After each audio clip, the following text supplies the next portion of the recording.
Assalamualaikum warahmatullahi wabarakatuh. Waalaikumsalam warahmatullahi wabarakatuh. Jalan-jalan ke Pekanbaru tidak lupa membeli sepatu. Wahai para mahasiswa-mahasiswi kebanggaanku, sudahkah kalian siap belajar pendidikan agama bersama denganku? Baik, rekan-rekan mahasiswa dimanapun Anda berada, mari bersama-sama kita berdoa terlebih dahulu sebelum kita memulai perkuliahan kita pada kesempatan pagi hari ini. Mudah-mudahan dengan doa Allah akan memberikan kita ilmu yang bermanfaat untuk kita semua baik di dunia maupun di akhirat. Berdoa mulai. Berdoa selesai.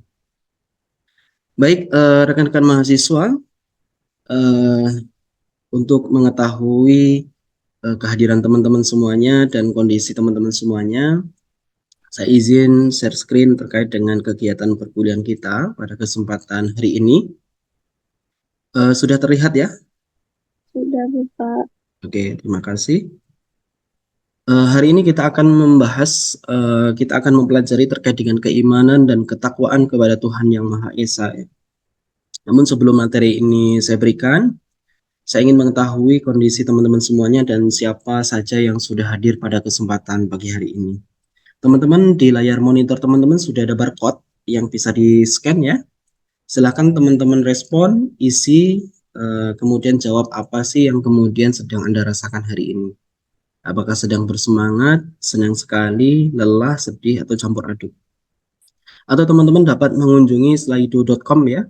Kemudian masukkan kodenya 1291182. Saya kasih waktu 2 menit ya. Silahkan. 27 ya yang sudah merespon. Ada yang bersemangat, ada yang campur aduk, senang sekali, ada yang lelah. Ini poin pertama ini bersemangat, alhamdulillah semua dari 36 yang sudah merespon ini mayoritas bersemangat. Kemudian di peringkat kedua ada yang rasanya itu sedang campur aduk, Pak. Ya sedih, ya semangat, ya pokoknya campur-campur.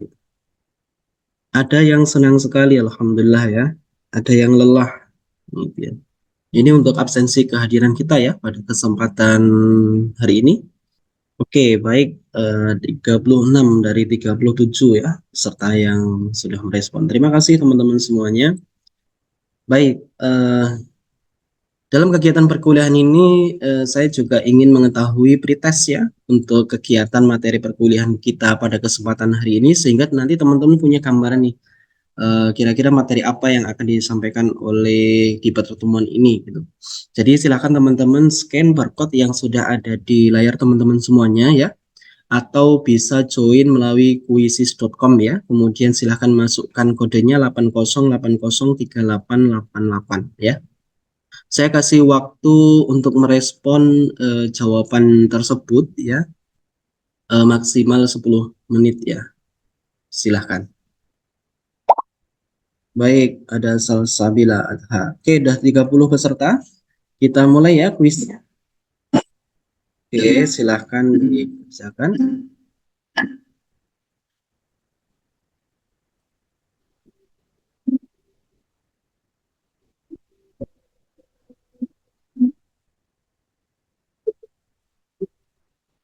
Di posisi pertama ada saudari Anya Permata. Sefrima Wilda saat ini memimpin ya.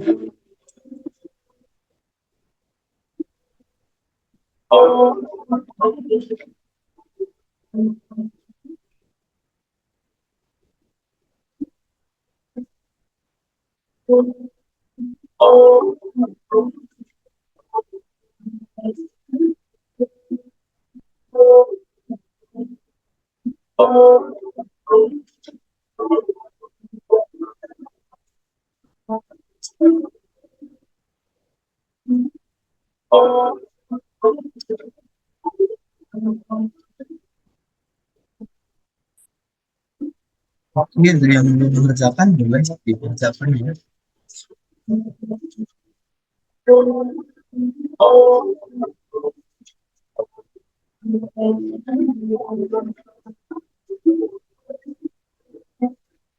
Oke, tinggal beberapa detik lagi ya.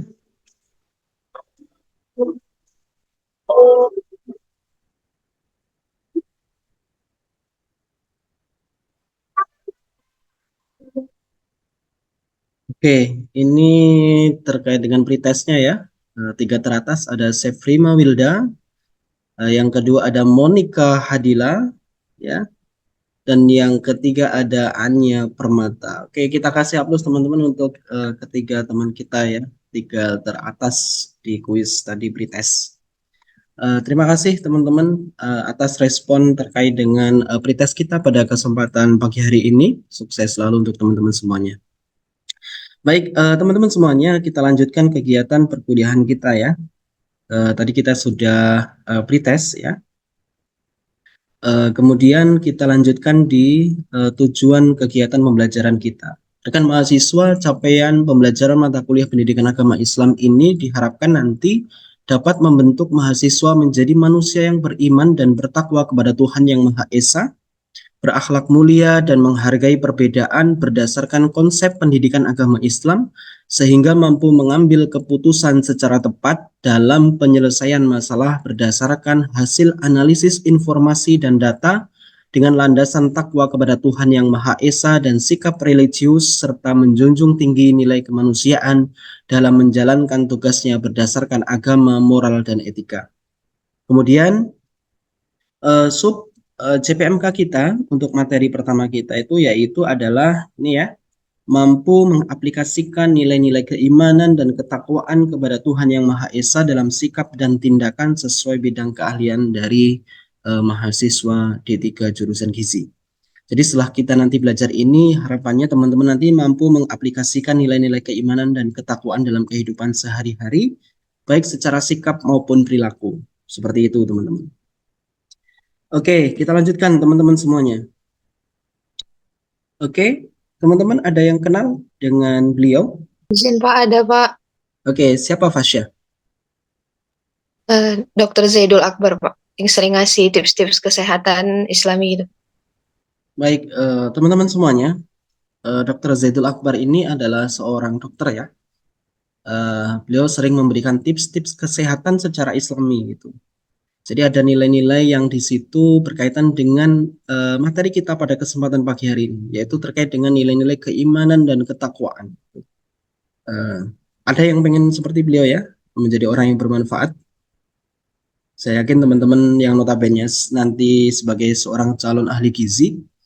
Nah, kompetensi keimanan ketakwaan ini sangat penting teman-teman untuk kita semua nanti kalau teman-teman sudah bekerja gitu. Jadi profesi apapun itu nilai keimanan dan ketakwaan harus melekat gitu.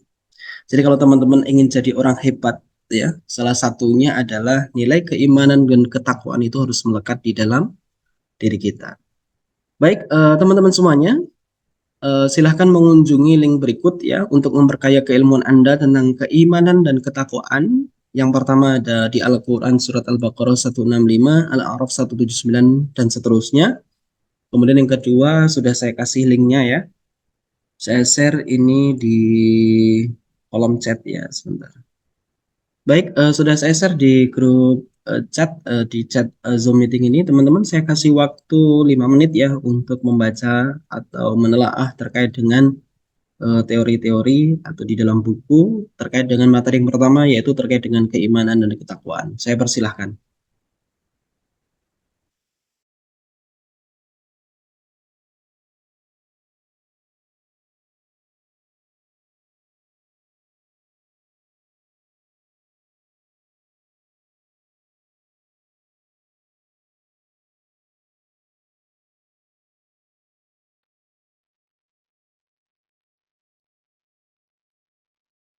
Baik, teman-teman semuanya, terima kasih ya sudah membaca materi ya terkait dengan apa yang akan kita pelajari pada kesempatan pagi hari ini.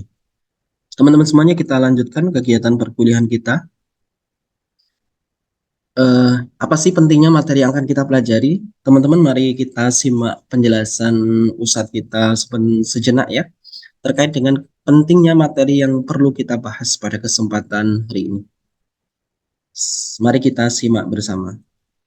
Sebanyak apapun amal kita, sebaik apapun akhlak budi pekerti luhur kita, kalau tidak membawa iman mati menghadap Allah SWT, wa qadimna ila ma amilu min amalin. Kami kumpulkan semua kebaikan-kebaikan dia. Ini panti jompo yang dulu kau bangun, ini panti asuhan yang kau bangun, ini anak yatim yang kau sekolahkan. Waja'alna, kami jadikan amal-amalnya itu habaan mansura, macam debu yang dihembus angin, tak bermakna. Ambil debu, letakkan tapak tangan, tembus. Begitulah amal orang yang tak beriman itu. Siapa yang mau berpendapat terkait dengan ini? Apa sih pesan penting dari video singkat yang barusan guru kita tadi sampaikan? Silahkan. Raise hand, apa kira-kira makna pentingnya yang disampaikan oleh Ustadz Abdul Somad tadi? Ya, Safira, silahkan. Dari Safira. Baik, sebelumnya terima kasih Bapak. Izin Bapak dan rekan-rekan, perkenalkan nama saya Safira Zulianti. Di sini saya ingin memberitahu pesan penting dari video singkat, video Ustadz Abdul Somad tadi yang udah dipaparkan. Bahwasanya kan kita tahu nih bahwa iman itu keyakinan atau kepercayaan yang kuat terhadap suatu ajaran Islam. Jadi jikalau kita hidup di dunia ini tanpa adanya keimanan, maka itu sama aja seperti sia-sia. Misalkan kita udah beramal dengan cara membangun masjid atau menyumbangkan untuk masjid tuh nggak mikir-mikir gitu. Terus juga misalkan kita membuat panti asuhan yang udah disampaikan tadi, seperti pokoknya kita tuh nggak ada mikir-mikir soal keuangan untuk beriman. Tapi jika tidak disertai dengan beramal, dengan keyakinan yang kuat terhadap Allah, itu maka sama aja sama nihil. Apapun yang udah kita kerjakan tuh gak ada artinya di mata Allah. Itu juga gak akan membuat kita tuh tinggi derajatnya di hadapan Allah dan gak akan membantu kita jikalau di akhirat nanti. Itu aja Pak, terima kasih. Baik, terima kasih Safira Zulianti. Kita kasih aplaus teman-teman ya atas apa yang sudah disampaikan oleh teman kita tadi barusan. Iya betul sekali teman-teman. Manfaat dari keimanan itu seperti yang disampaikan oleh Ustadz Abdul Somad ataupun teman kita tadi ya, saudari Safira. Bahwasanya ketika kita berbuat baik, sebaik apapun, kalau kemudian kita tidak punya keimanan kepada Allah, nah itu tidak ada nilainya di mata Allah. Ya, tidak ada nilainya sama sekali. Ibaratnya itu keimanan itu dalam diri seseorang itu seperti teman-teman mengisi formulir pendaftaran perkuliahan di Poltekkes Kemenkes Riau misalnya. Jadi yang dinamakan iman itu ya teman-teman daftar gitu. Ada namanya, ditulis lengkap dan sebagainya, kemudian diserahkan di bagian akademik. Artinya apa? Ketika teman-teman nanti ikut perkuliahan dari semester 1, semester 2, semester 3, sampai kemudian mengerjakan tugas akhir perkuliahan, nah teman-teman nanti berhak untuk mendapatkan ijazah kalau lulus. Tetapi kalau mohon maaf nih, misalkan dari teman-teman ini ada yang dulu tidak daftar gitu. Teman-teman ikut saja kuliah gitu, seperti Zoom, seperti saat sekarang ini teman-teman ikut gitu. Tapi datanya tidak pernah ada di data PD Dikti misalkan, atau di bagian akademik gitu. Maka ketika nanti teman-teman lulus, walaupun secara keilmuan mungkin teman-teman menguasai di perkuliahan ikut, teman-teman tidak bisa kemudian meminta Poltekkes kemudian meminta ijazah gitu. Pak, Bu, atau misalkan seperti itu, mana ijazah saya? Tidak bisa, kenapa? Karena tidak terdaftar. Nah, kalau kemudian perbuatan baik seseorang itu, dasarnya yang pertama adalah harus ada keimanan. Kalau tidak ada keimanan, maka perbuatan baik kita itu seperti yang dikatakan Ustadz kita tadi, menjadi haba manthura itu ya. Seperti apa? Debu yang diterbangkan. Jadi nggak ada manfaatnya sama sekali. Nah, oleh sebab itu teman-teman semuanya, keimanan ini menjadi sangat penting dalam diri kita. Sehingga perbuatan-perbuatan baik kita nanti itu akan diakui oleh Allah, akan mendapatkan pahala dari Allah. Syaratnya apa? Yang pertama kita beriman dulu kepada Allah. Gitu. Jadi kalau kemudian kita berbuat baik tapi kita tidak percaya kepada Allah, kemudian kita menuntut sebuah pahala, nah itu tidak bisa. Ya.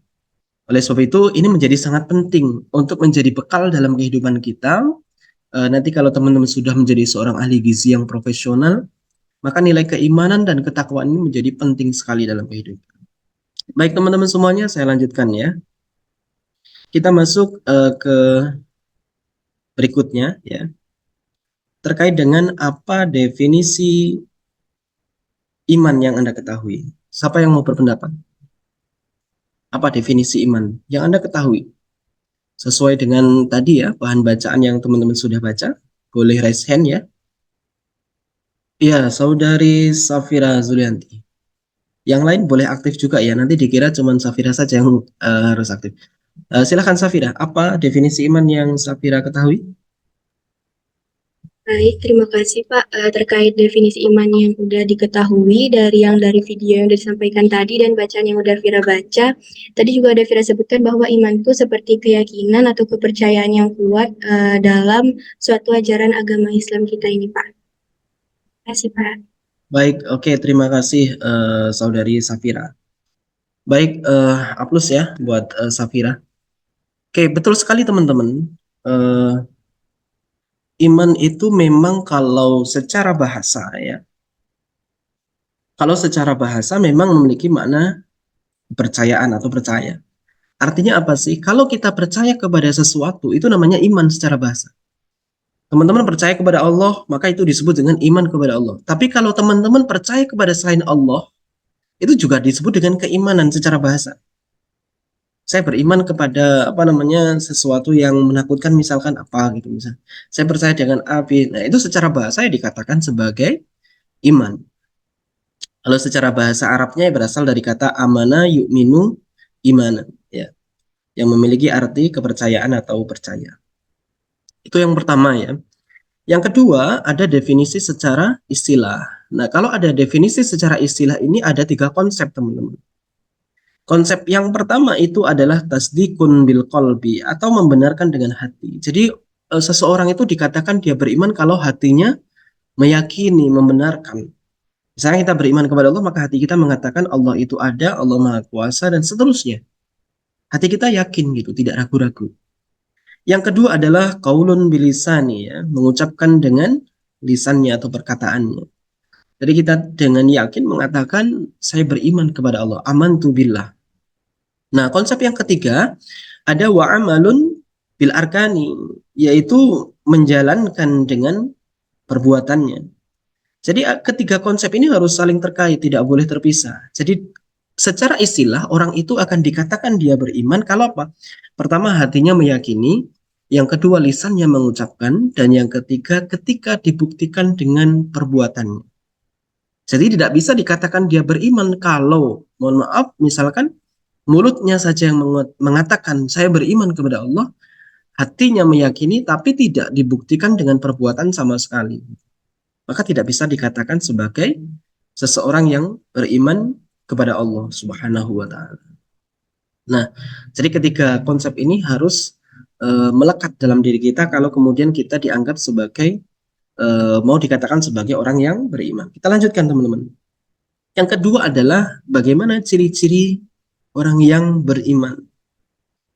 Siapa yang mau berpendapat teman-teman terkait dengan ciri-ciri, boleh sebutkan satu saja.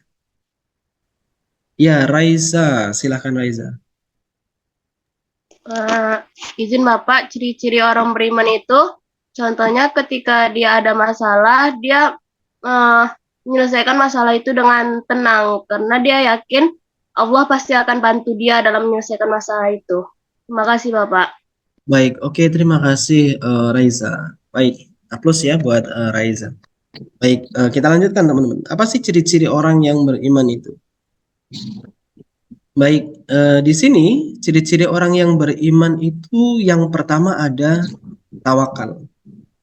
Ya, itu ada tawakal. Tawakal itu apa? Tawakal itu adalah melibatkan Allah dalam segala aktivitas kita, teman-teman. Jadi tawakal itu kita itu ketika berbuat itu tidak kemudian ada keakuannya gitu. Misalkan kita belajar, kemudian kita menjadi pintar. Maka tawakal di dalam proses kegiatan itu adalah saya belajar, mudah-mudahan Allah membantu saya memberikan ilmu yang bermanfaat untuk saya. Itu namanya tawakal. Jadi ada pelibatan Allah di dalamnya. Fungsinya untuk apa sih Pak untuk tawakal ini? Satu, kalau kita sukses, kita tidak akan menjadi manusia yang sombong. Kenapa bisa seperti itu? Karena kita akan meyakini bahwasanya keberhasilan kita, kesuksesan kita itu mutlak karena dibantu oleh kekuatan Allah, oleh karunia karunia dari Allah. Nah, itu. Jadi oleh sebab itu yang pertama. Kemudian yang kedua adalah ketika kita gagal, kalau kita bertawakal, kita tidak akan berputus asa, teman-teman. Ya, kita tidak akan pernah berputus asa dari rahmat Allah. Jadi artinya orang yang beriman itu identik dengan orang-orang yang demikian gitu loh. Jadi kalau dikatakan seperti apa ya ciri-ciri orang yang beriman? Yang pertama adalah orang yang senantiasa bertawakal kepada Allah. Ya, selalu melibatkan Allah dalam segala aktivitasnya. Kalau nanti dicontohkan dari teman-teman yang profesinya sebagai seorang ahli gizi ya, ketika nanti teman-teman bekerja, maka teman-teman akan melibatkan peranan Allah di dalamnya. Ya Allah, hari ini saya bekerja dengan sebaik mungkin, saya berharap ilmu yang selama ini saya pelajari dapat bermanfaat untuk orang lain, maka permudahkanlah langkah saya. Misalkan seperti itu. Ya. Jadi menyadari keberadaan Allah dalam segala aktivitasnya. Teman-teman contoh apa namanya nabi-nabi terdahulu yang memiliki tawakal yang luar biasa kepada Allah, salah satu contohnya adalah tawakalnya Nabi Ibrahim alaihi salatu wassalam.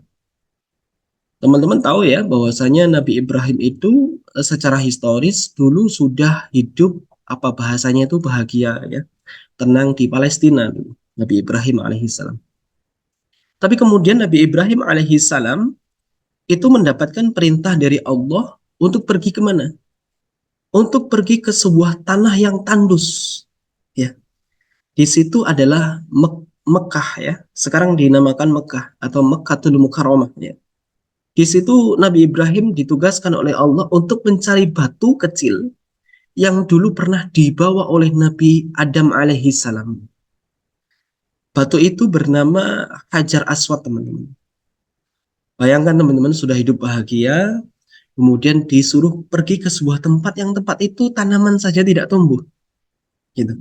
Tanaman tidak tumbuh, kemudian disuruh mencari batu di bukit berbatu. Ya. Nah, pada waktu itu Nabi Ibrahim hanya bertawakal kepada Allah, memasrahkan setiap urusannya kepada Allah, sampai kemudian Nabi Ibrahim berdoa, ya, bahwasannya jadikanlah tanah ini menjadi tanah atau tempat yang diberkahi dengan buah-buahan dan sebagainya. Akhirnya hari ini kita melihat teman-teman berkat apa ya istilahnya tawakal dan doa dari Nabi Ibrahim, Mekah sekarang menjadi luar biasa. Ya. Meskipun buah-buahan mungkin tidak hidup di sana, tapi buah apapun saya yakin ada di sana. Kehidupan masyarakat di sana juga, alhamdulillah menjadi sesuatu yang diberkahi oleh Allah. Gitu. Itu adalah kunci dari tawakal tadi, teman-teman. Oleh sebab itu, dalam kehidupan sehari-hari kita perlu mencontoh perilaku tersebut. Jadi kalau kita belajar, kita jangan lupa bertawakal kepada Allah. Kenapa? Karena pemilik ketentuan itu adalah Allah. Sehebat apapun manusia, manusia tidak akan pernah bisa menentukan nasibnya sendiri. Baik, saya lanjutkan. Yang kedua adalah bersikap ilmiah. Ciri orang yang beriman yang kedua itu selalu meng-cross-check ya. Kebenaran itu ya berdasarkan data dan fakta. Gitu. Jadi orang yang beriman itu tidak seperti air di atas daun talas. Yang disuruh A dia ikut A, ada informasi A dia langsung ikut A tanpa meng-cross-check kebenarannya terlebih dahulu. Ya. Sehingga apa? Sehingga kalau kemudian kita menjadi orang-orang yang tidak bersikap ilmiah, kita akan menjadi orang yang mudah dihasut. Ya. Menjadi orang yang mudah dipermainkan orang lain. Nah, kalau kemudian kita punya sikap ilmiah, tentu kita akan terhindar dengan hal-hal yang demikian. Teman-teman semuanya tentu banyak sekali ya kisah-kisah yang berkaitan bagaimana seseorang itu harus bersikap ilmiah, meng-cross-check berita itu benar atau salah, ya. Jadi dampaknya kan menjadi tidak baik kalau kemudian kita bersikap tidak ilmiah, gitu ya. Misalnya teman-teman yang notabene ahli gizi gitu, memberikan resep terkait dengan apa namanya perbaikan gizi tapi tidak berdasarkan data ilmiah kan berbahaya nanti. Ya. Akhirnya membuat karangan sendiri gitu. Itu kan berbahaya kecuali kalau sudah ada kegiatan penelitian. Nah, kegiatan penelitian itu tetap saja ilmiah, teman-teman. Jadi harus bersikap ilmiah. Oke, itu yang kedua. Yang ketiga, seperti yang dikatakan oleh teman kita tadi, saudari Raisa ya. Orang yang ketika menyelesaikan masalahnya itu dengan pikiran yang tenang.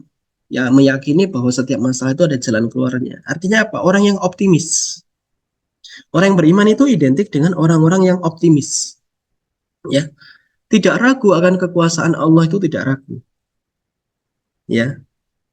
Nah, ini menjadi sesuatu yang penting bagi orang yang beriman itu tidak ada tidak ada sesuatu yang tidak mungkin bagi Allah. Jadi keyakinannya seperti itu. Saya boleh hari ini sebagai mahasiswa orang tua saya tidak mampu. Saya secara kognitif pemikiran saya mungkin saya tidak sehebat teman-teman saya. Tetapi saya yakin ketika saya berusaha dengan serius, Allah akan memberikan nilai atau mengangkat derajat saya di lain waktu. Itu namanya optimis. Ya. Dan sebagai seorang muslim, kita juga harus menjadi orang yang optimis. Kenapa? Karena kita punya dasar yang luar biasa. Apa itu? Innallaha ala kulli syai'in qadir. Allah itu maha kuasa atas segala sesuatu. Jadi mau membuat orang kaya menjadi miskin dengan cepat Allah itu bisa, atau membalikkan sebaliknya, membuat orang yang sangat miskin menjadi sangat kaya raya, Allah juga bisa. Nah, maka oleh sebab itu sikap optimis inilah yang nanti harus muncul di jiwa teman-teman semuanya. Tawakalnya ada, sikap ilmiahnya ada, optimisnya juga ada. Yang keempat, orang yang beriman itu identik apa? Orang yang senantiasa menepati janjinya. Ya, misal teman-teman sedang mengadakan janji konsultasi perbaikan gizi nanti kalau sudah menjadi seorang ahli gizi. Gitu. Jadi jangan sampai mengingkari, ibu atau bapak besok silakan datang ya ke sini jam 8 pagi. Gitu. Jadi jangan sampai di jam 8 itu teman-teman tidak ada. Ya, tidak ada karena hal yang tidak penting lagi misalkan ya. Kecuali kalau memang ada alasan yang sifatnya adalah darurat syar'i ya, memang ada sesuatu yang harus ditinggalkan dan tidak bisa diwakilkan misalkan, maka Anda sampaikan kepada pasien nanti ya. Jadi harus menepati janji. Kalau teman-teman menjadi orang-orang yang tidak bisa menepati janji, itu identik dengan orang-orang yang tidak beriman. Ya. Jadi harus menepati janjinya. Yang kelima adalah ciri-ciri yang beriman itu dia identik dengan tidak memiliki sifat sombong. Jadi orang beriman itu tidak ada yang kemudian berani menyombongkan diri. Kenapa? Karena orang beriman itu yakin betul hari ini saya sehebat apapun saya, ini mutlak karena ilmu dari Allah. Seandainya ilmu yang ada di dalam diri saya ini dicabut oleh Allah, maka saya juga tidak bisa apa-apa kan gitu. Siapa hari ini pertanyaannya, siapa yang kemudian hari ini bisa meyakini atau bahkan memastikan bahwa ilmu yang ada di dalam diri saya itu nggak mungkin akan hilang. Saya yakin tidak ada yang bisa manusia. Orang yang kemudian tidak sombong ini akan selalu mengatakan dzalika fadlun minallah. Apapun kelebihan dalam diri saya itu adalah mutlak karena karunia Allah. Seperti itu teman-teman. Jadi tidak ada yang menyombongkan diri. Contoh bagi orang-orang yang menyombongkan diri hari ini kita bisa melihat ya, seperti Firaun. Firaun itu selama hidupnya tidak pernah sakit. Nah, kurang hebat apa dia? Ya, dia kaya raya. Bahkan dia seorang raja, punya kekuasaan dan sebagainya.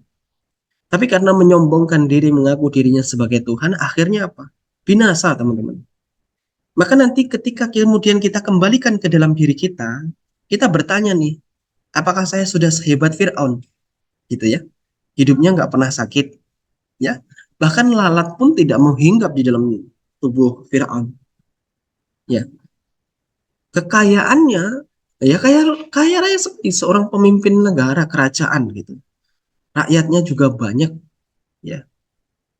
Tukang sihirnya juga banyak. Kurang hebat apa? Tapi nyatanya apa? Allah binasakan, kemudian Allah jadikan pelajaran bagi kita umat-umat yang belakangan ini hadir. Nah, itu teman-teman. Jadi ciri-ciri inilah yang nantinya ini harus terwujud di dalam kehidupan kita sehari-hari. Baik sikap kita maupun perangai atau perilaku kita. Oke, kita lanjutkan teman-teman. Kita masuk ke definisi takwa. Oke, siapa nih yang tahu apa itu definisi takwa? Siapa? Boleh? Ada yang mau berpendapat terkait dengan takwa? Apa sih definisinya secara bahasa atau secara istilah? Boleh? Ya, Fasya, silakan Fasya. Izin Pak, kalau menurut pendapat saya, takwa itu adalah melaksanakan perintah Allah dan menjauhi segala larangannya. Dan itu sudah ditetapkan dalam hati bahwa apapun yang dilarang oleh Allah, maka itu adalah perbuatan yang sangat dibenci oleh Allah dan kita harus menjalankan perintah yang dilaksanakan. Perintah yang sudah diperintahkan oleh Allah. Oke, baik, terima kasih Fasya ya. Aplaus untuk Fasya teman-teman semuanya. Oke, terima kasih Saudari Fasya ya yang sudah berpendapat terkait dengan definisi takwa. Betul sekali teman-teman. Takwa itu memang secara bahasa memiliki arti memelihara ya, menjaga. Jadi seseorang menjaga itu artinya adalah takwa secara bahasa. Tetapi kalau secara istilah sebagaimana yang disebutkan oleh teman kita tadi Fasya, yaitu apa? Melaksanakan apa yang diperintahkan oleh Allah dan menjauhi apa yang dilarang oleh Allah. Kalau istilah dalam bahasa Arabnya ya imtisalu awamirillah, menjalankan perintah Allah, kemudian wajidina bunawahi. Jadi kemudian menjauhi apa yang kemudian dilarang oleh Allah. Ini adalah takwa. Nah, tepat sekali yang dikatakan oleh teman kita tadi. Baik, kita lanjut. Apa sih kemudian ciri-ciri orang yang bertakwa? Nah, di sini ada beberapa ciri-ciri orang bertakwa. Ada lidahnya sibuk berzikir, ya, menurut pendapatnya Abu Lais, ya. Kemudian hatinya tidak merasa iri dan dengki, memandang dunia sebagai iktibar, perutnya dijaga dari makanan haram, tangannya dijaga dari mencuri, kakinya, telapak kakinya tidak pernah pergi ke tempat maksiat ya. Taatnya memang murni karena Allah, inna sholati wa nusuki wa mahyaya wa mati lillahi rabbil alamin. Kemudian tidak mendengarkan kecuali yang hak. Jadi berita-berita bohong tidak pernah didengarkan, ya, tidak dihiraukan. Kalau menurut Imam Al-Qushairi ada 4, yaitu tawadu, qanaah, kemudian hati-hati ya, atau waro atau wira'i ya. Kemudian yang terakhir adalah yakin atau tawakal. Teman-teman kita bisa apa ya, flashback kepada diri kita. Sudahkah dari 8 dan 4 ciri-ciri ini ada di dalam diri kita? Jika sudah ada, maka kita sudah menjadi bagian orang yang bertakwa. Tapi kalau belum ada, mari harus kita ciptakan itu dalam kehidupan kita sehari-hari. Agar apa? Itu tadi kita menjadi orang yang beriman dan bertakwa tadi. Baik, saya lanjutkan teman-teman. Ada manfaat menjadi orang yang bertakwa. Apa sih manfaatnya? Manfaat menjadi orang bertakwa itu satu, mendapatkan jalan keluar dari setiap masalahnya. Jadi orang yang bertakwa itu kalau dikasih masalah oleh Allah, jalan keluarnya Allah sendiri yang ngasih. Enak ya? Karena banyak orang yang ketika dikasih masalah itu bingung cari penyelesaian masalahnya. Saya harus bagaimana gitu. Jadi ada yang seperti itu. Yang kedua, orang yang bertakwa itu akan mendapatkan rezeki dari arah yang tidak diduga. Jadi orang yang bertakwa itu apa ya? Memiliki kedudukan yang spesial di mata Allah. Satu, rezekinya sudah disiapkan oleh Allah. Yang kedua, itu masalahnya sudah diatasi atau disiapkan jalan keluarnya oleh Allah. Jadi orang bertakwa itu spesial sekali teman-teman. Ya, di mata Allah itu spesial sekali. Dan yang ketiga yang perlu kita ingat adalah derajat setiap ritual ibadah itu ya derajat mutakin. Seperti kita diwajibkan berpuasa ya. Kalau ayatnya kan ya ayyuhalladzina amanu kutiba alaikumusiyam kama kutiba alal ladzina min qablikum la'allakum tattaqun. Jadi muara setiap ibadah itu ujung-ujungnya adalah membuat orang itu menjadi orang-orang yang bertakwa. Kenapa? Karena tadi kedudukan orang yang bertakwa itu betapa luar biasanya di mata Allah Subhanahu wa taala. Baik, kita lanjutkan teman-teman. Oke, kita ada sesi diskusi ya, teman-teman. Ini untuk soal diskusi kelompok 1 ya. Kelompok 1. Untuk pembagian kelompoknya sudah di-share ya. Siapa saja yang mendapat kelompok 1, kelompok 2, kelompok 3, kelompok 4, dan kelompok 5. Nah, ini ada pertanyaannya. Nanti saya share ulang untuk kasusnya ya. Nanti silahkan diskusi dalam sebuah kelompok. Silahkan teman-teman bahas ya terkait dengan pertanyaan-pertanyaan yang muncul ini. Inilah yang nanti dipresentasikan ya. Kelompok 1 ini untuk kelompok 2 ya, sama ya, 3 pertanyaan juga.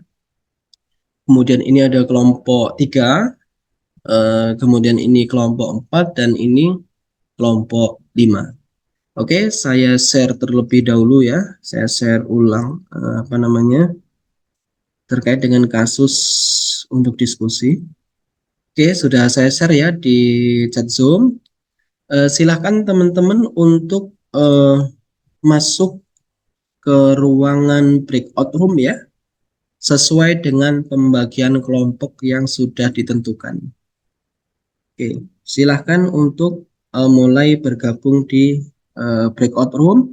Nanti buat presentasi ya di PPT, kemudian siapa yang presentasi, kemudian siapa yang jadi moderator, kemudian nanti siapa yang kemudian menjawab dan sebagainya. Jadi perannya dalam kelompok semuanya harus ada. Nanti dipresentasikan setelah teman-teman berdiskusi di dalam kelompok. Saya kasih waktu sekitar 15-20 menit ya untuk berdiskusi di dalam ruangan breakout room.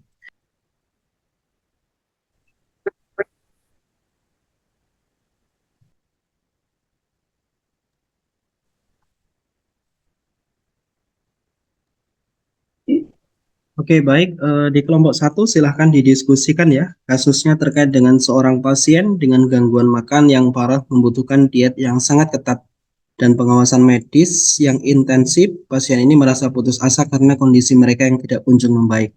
Jadi pertanyaan yang perlu didiskusikan adalah bagaimana Anda sebagai ahli gizi dapat membantu pasien ini untuk memahami pentingnya tawakal dalam proses pemulihan mereka. Yang kedua, bagaimana tawakal dapat mempengaruhi cara Anda memberikan dukungan emosional dan motivasi kepada pasien. Dan yang ketiga, terkait dengan bagaimana konsep tawakal bisa membantu pasien untuk tetap tenang dan optimis dalam menghadapi perawatan yang panjang. Jadi nanti saya berharap di kelompok 1 ini semuanya berdiskusi ya. Kemudian disimpulkan hasil diskusinya seperti apa. Kemudian nanti dipresentasikan melalui PPT ya. Jadi saya berharap nanti ada yang presentasi. Jadi siapa yang menyampaikan hasil diskusinya, kemudian siapa yang jadi moderatornya, dan siapa yang kemudian nanti akan menjawab pertanyaan dari teman-teman yang lain seperti itu. Oke, bisa dipahami ya teman-teman? Baik, sukses untuk tim 1 ya. Saya akan pindah ruangan dulu. Oke, ini kelompok 2 ya. Kelompok 2 soal kasusnya adalah seorang ahli gizi yang sangat berpengalaman dan terkenal seringkali merasa bahwa hanya pendapatnya yang benar dalam memberikan saran diet kepada pasien. Hal ini menyebabkan pasien merasa tidak nyaman dan kurang percaya diri untuk berpartisipasi dalam diskusi tentang kesehatan mereka. Pertanyaan yang perlu didiskusikan oleh kelompok 2 yaitu adalah yang pertama, mengapa penting bagi seorang ahli gizi untuk tetap rendah hati dalam memberikan saran?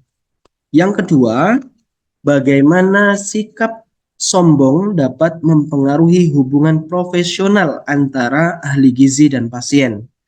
Yang ketiga, bagaimana Anda bisa menunjukkan sikap tidak sombong dalam praktik sehari-hari sebagai ahli gizi? Jadi silakan didiskusikan. Nanti buat presentasi dengan menggunakan PPT ya. Kemudian tunjuk siapa moderatornya, kemudian siapa yang menyampaikan materinya, dan nanti siapa yang kemudian akan menjawab pertanyaan dari teman yang lain. Oke, sukses untuk kelompok 2 ya. Saya akan berpindah ruangan dulu ke room 3 ya. Oke, ini kelompok 3 ya. Baik, kelompok 3 itu kasusnya terkait dengan seorang ahli gizi yang menjanjikan kepada pasien bahwa mereka akan mendapatkan jadwal konsultasi lanjutan untuk mengevaluasi perkembangan mereka. Namun karena jadwal yang padat, janji ini seringkali terlupakan atau diabaikan. Pertanyaannya yang perlu nanti dijawab di dalam presentasi adalah bagaimana pentingnya menepati janji dalam membangun kepercayaan dengan pasien. Yang kedua, apa dampak yang mungkin terjadi jika janji tersebut tidak ditepati? Dan yang ketiga, bagaimana Anda bisa mengelola waktu dan janji Anda dengan lebih efektif sebagai seorang ahli gizi? Jadi nanti silahkan didiskusikan, kemudian nanti buat PowerPoint ya untuk presentasi hasil diskusinya, pemecahan masalahnya seperti apa. Kemudian nanti tunjuk siapa moderatornya, kemudian yang presentasi dan yang menjawab. Oke, sukses untuk kelompok 3 ya. Saya akan pindah ruangan dulu ke room 4 ya, ke kelompok 4. Oke, baik teman-teman semuanya, ini di kelompok 4 ya. Kelompok 4 ini kasusnya terkait dengan seorang pasien yang baru saja didiagnosis dengan penyakit kronis menghadapi perubahan besar dalam pola makan dan gaya hidup mereka. Mereka merasa pesimis dan khawatir tentang masa depan mereka. Pertanyaan yang perlu dijawab dalam diskusi ini adalah yang pertama, bagaimana Anda bisa membantu pasien tetap optimis tentang kemampuan mereka untuk mengelola kondisi mereka melalui diet? Yang kedua, bagaimana optimisme Anda sebagai ahli gizi dapat mempengaruhi hasil kesehatan pasien? Dan yang ketiga, apa strategi yang dapat Anda gunakan untuk menumbuhkan sikap optimis dalam diri pasien? Jadi 3 pertanyaan tadi nanti dijawab dalam diskusi ya, silahkan didiskusikan secara aktif. Kemudian nanti buat PPT, kemudian nanti dipresentasikan, tunjuk siapa moderatornya, tunjuk siapa yang kemudian mempresentasikan hasilnya, dan yang ketiga adalah yang menjawab pertanyaannya. Oke ya, disiapkan teman-teman semuanya, silahkan berdiskusi secara aktif. Saya akan pindah ruangan ke kelompok 5 dulu. Sukses untuk kelompok 4 ya. Yang salah tanpa meremehkan atau menyinggung keyakinan pasien. Jawabannya yaitu mengubah keyakinan dan perilaku membutuhkan waktu dan kesabaran. Tidak semua pasien siap menerima informasi baru atau mengubah perilakunya. Penting untuk tetap profesional dan hormat. Bahkan ketika dihadapkan dengan keyakinan yang berbeda. Berikut beberapa pendapat yang dapat digunakan untuk melakukannya dengan cara yang sensitif dan profesional. Izin Pak, ada satu anggota kami, dia tadi terkeluar Pak karena jaringannya, jadi dia bingung masuknya gimana lagi Pak. Raiza Pak. Oh, baik-baik. Terima kasih laporannya. Coba saya cek di room utama dulu. Ya, kasih Pak. Oke, silahkan dilanjutkan ya untuk diskusinya. Nanti dipresentasikan.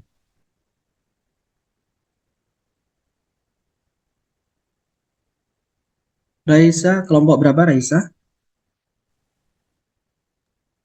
Iya, Pak. Kelompok 5. Iya, Pak.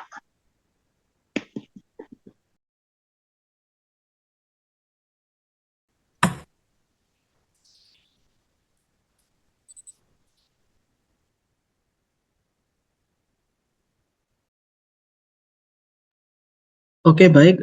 Sudah ada di room utama semua ya. Sekarang selanjutnya untuk mempresentasikan dari masing-masing tim untuk mempresentasikan hasil diskusinya ya menggunakan PPT. Oke, kita undi dulu siapa yang presentasi pertama. Sudah siap semuanya ya? Oke, senyumnya sih sudah semua ini kayaknya.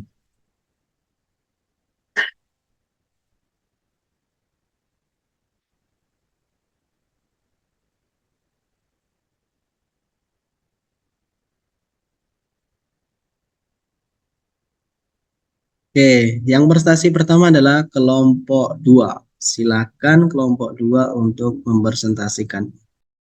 Izin untuk share screen ya, Bapak. Ya, silakan. Assalamualaikum warahmatullahi wabarakatuh. Waalaikumsalam warahmatullahi wabarakatuh. Warahmatullahi wabarakatuh. Perkenalkan, nama saya Ratu Ausyakina dari kelompok 2. Di sini saya sebagai moderator. Baiklah, kami di sini akan mempresentasikan hasil diskusi kami tentang tidak sombong dalam memberikan konsultasi gizi. Adapun kami beranggota ada 9 orang, yaitu pertama ada Anissa Salsabila, Milani Zakiyah Putri, Nur Hidayah, Nahdia Husna Hasibuan, Nabilah Amalia Fitri, Najma Anissa Wijaya, saya sendiri Ratu Ausyakina, Salsabila Adaha, dan yang terakhir Sabrina Isnaniah Fadilah. Mohon maaf, sepertinya kami kekurangan satu orang, yaitu Najmah Anissa Wijaya, seperti tidak ada di dalam Zoom. Baiklah, kami akan masuk ke dalam materi. Yang pertama akan dijelaskan oleh rekan saya Anissa. Kepada Anissa kami silakan. Baik, terima kasih kepada Ratu. Saya di sini akan menjelaskan yang pertama, yaitu ada kasus 2, yaitu tidak sombong dalam memberikan konsultasi gizi. Nah, deskripsi kasusnya itu, seorang ahli gizi yang sangat berpengalaman dan terkenal seringkali merasa bahwa hanya pendapatnya yang benar dalam memberikan saran diet kepada pasien.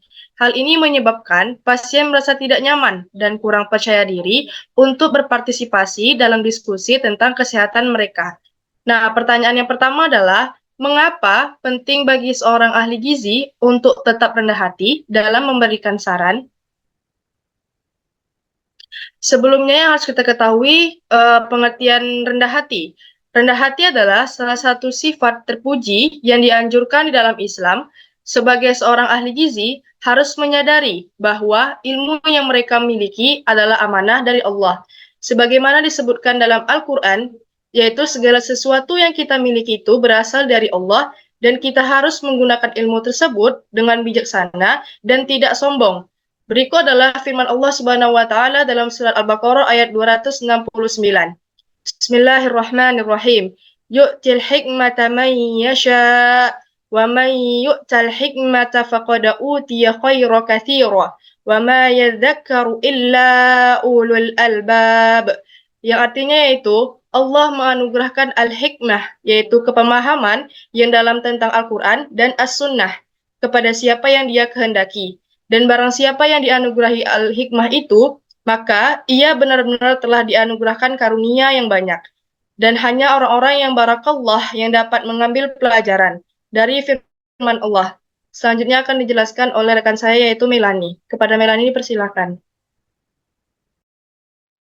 Selanjutnya, selain itu, dalam Islam, ketakwaan adalah salah satu ciri utama seorang muslim yang baik. Menjaga kerendahan hati dalam memberikan saran menunjukkan bahwa seseorang memahami dan menjalankan nilai-nilai Islam secara menyeluruh. Sebagaimana firman Allah dalam surah Al-Furqan ayat 63. Bismillahirrahmanirrahim. Wa ibadur rahmanil ladzina yamshuna 'alal ardi hauna wa iza qatabahumu jahiluna qalu salama. Artinya, dan hamba-hamba Tuhan yang Maha Penyayang itu ialah orang-orang yang berjalan di atas bumi dengan rendah hati. Dan apabila orang-orang jahil menyapa mereka, mereka mengucapkan kata-kata yang baik. Next. Sangat penting sebagai seorang ahli gizi memiliki sifat rendah hati karena bisa membangun hal-hal yang positif seperti yang pertama, menciptakan kepercayaan. Sikap rendah hati membangun rasa percaya antara ahli gizi dan pasien. Pasien merasa dihormati dan didengarkan, mendorong mereka untuk terbuka dan jujur tentang kebiasaan makan dan masalah kesehatan mereka. Yang kedua, meningkatkan kolaborasi. Artinya, kolaborasi adalah kunci keberhasilan dalam konseling gizi. Sikap rendah hati ini mendorong pasien untuk menjadi mitra aktif dalam perencanaan diet mereka, dengan meningkatkan kemungkinan mereka untuk mematuhi rencana tersebut. Yang ketiga, membuka perspektif baru. Ahli gizi yang rendah hati terbuka terhadap masukan ide dan pasien. Hal ini memungkinkan mereka untuk mengembangkan rencana diet yang lebih personal dan efektif, serta mempertimbangkan faktor budaya dan preferensi pribadi pasien. Yang terakhir, menumbuhkan rasa empati. Sikap rendah hati membantu ahli gizi memahami sudut pandang pasien dan tantangan yang mereka hadapi.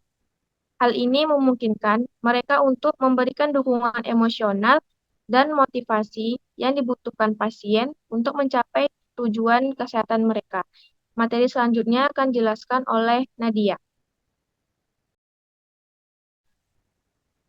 Selanjutnya ada pertanyaan yang kedua, bagaimana sikap sombong dapat mempengaruhi hubungan profesional antara ahli gizi dan pasien? Lanjut.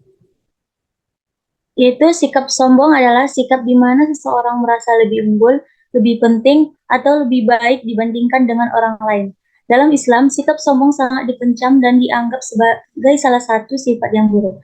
Sikap ini tidak hanya merusak hubungan interpersonal, tetapi juga menghalangi seseorang dari rahmat Allah dan bisa menjadi penghalang untuk masuk surga. Sebagaimana di dalam Al-Quran Surah Al-Luqman ayat 18, sebagai berikut Allah Subhanahu wa taala berfirman, wala tusya'ir khaddaka linnasi wala tamsi fil ardi marha Innallaha la yuhibbu kulla muhtalin fakhur, yang artinya, dan janganlah kamu memalingkan makamu dari manusia, dan janganlah berjalan di muka bumi dengan angkuh. Sesungguhnya Allah tidak menyukai orang-orang yang sombong lagi membanggakan diri. Dan Rasulullah Shallallahu Alaihi Wasallam bersabda, tidak akan masuk surga orang yang di dalam hatinya ada kesombongan walaupun sebesar biji sawi. Dalam hadis ini, Rasulullah bersabda, sesungguhnya Allah telah mewahyukan kepada bahwa kalian harus rendah hati, sehingga tidak ada seorang pun yang menyombongkan diri atas orang lain dan tidak seorang pun yang menzalimi orang lain. Secara keseluruhannya, ayat-ayat dan hadis ini mengajarkan bahwa sikap sombong adalah sifat yang sangat tercela dan harus dihindari. Kerendahan hati adalah sifat yang dicintai oleh Allah dan merupakan tanda ketakwaan, dan dengan menjaga kerendahan hati, seseorang dapat memperbaiki hubungannya dengan sesama manusia dan Allah, serta mendapatkan keberkahan dan rahmatnya. Selanjutnya dijelaskan oleh rekan saya.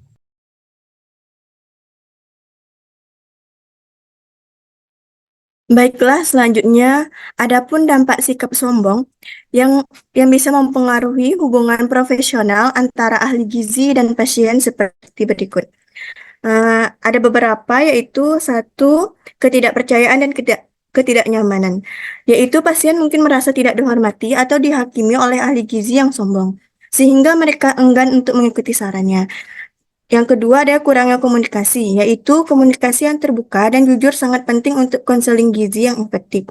Sikap sombong dapat menghambat komunikasi dan membuat pasien merasa tidak nyaman untuk mengungkapkan kekhawatiran atau pertanyaan mereka. Selanjutnya ada ketidakpatuhan, yaitu pasien yang merasa tidak didengarkan atau dipahami oleh ahli gizi, mereka cenderung tidak mengikuti rencana diet yang direkomendasikan.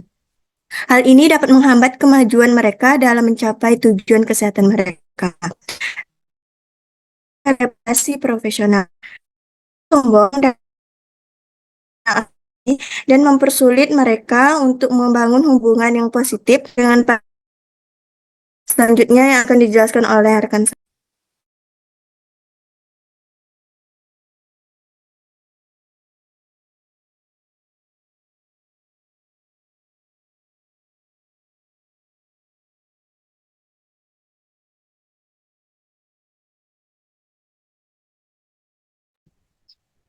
Baik, pertanyaan ketiga, bagaimana Anda bisa menunjukkan sikap tidak sombong dalam praktik sehari-hari sebagai ahli gizi?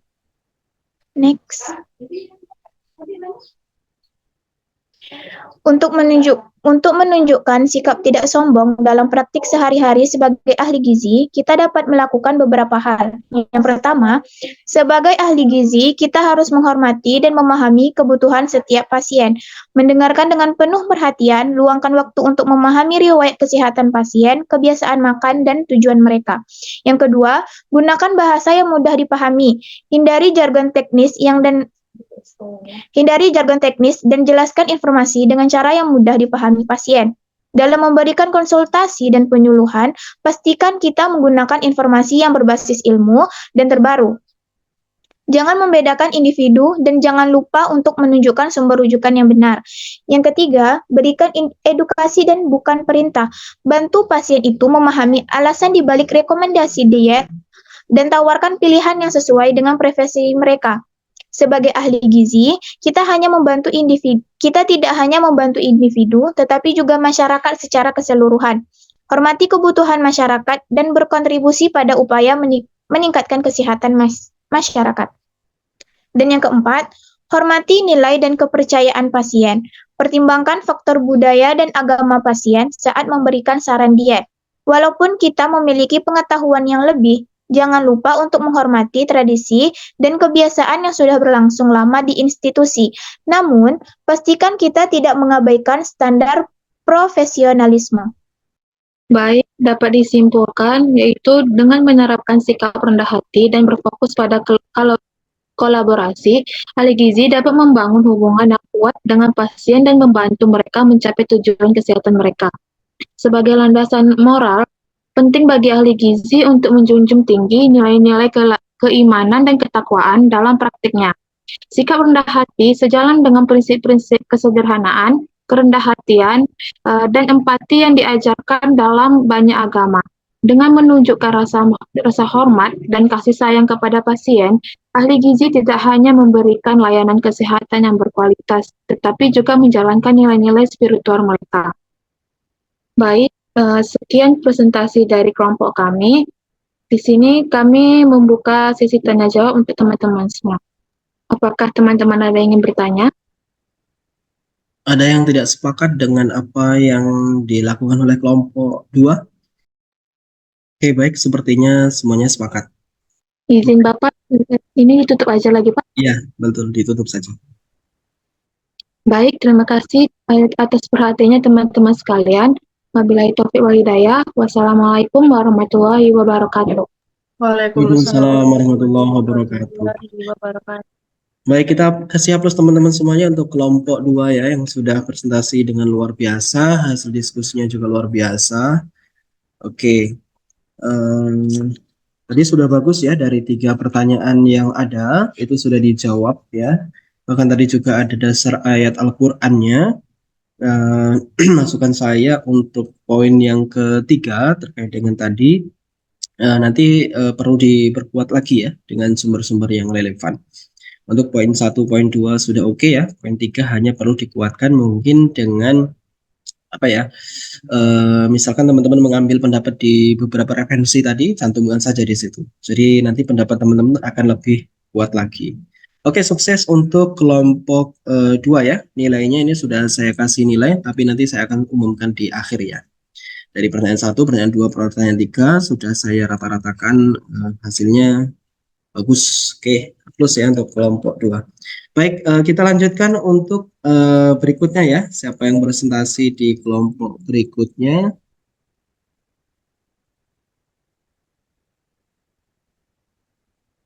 Oke, kita undi. Oke, kelompok 3.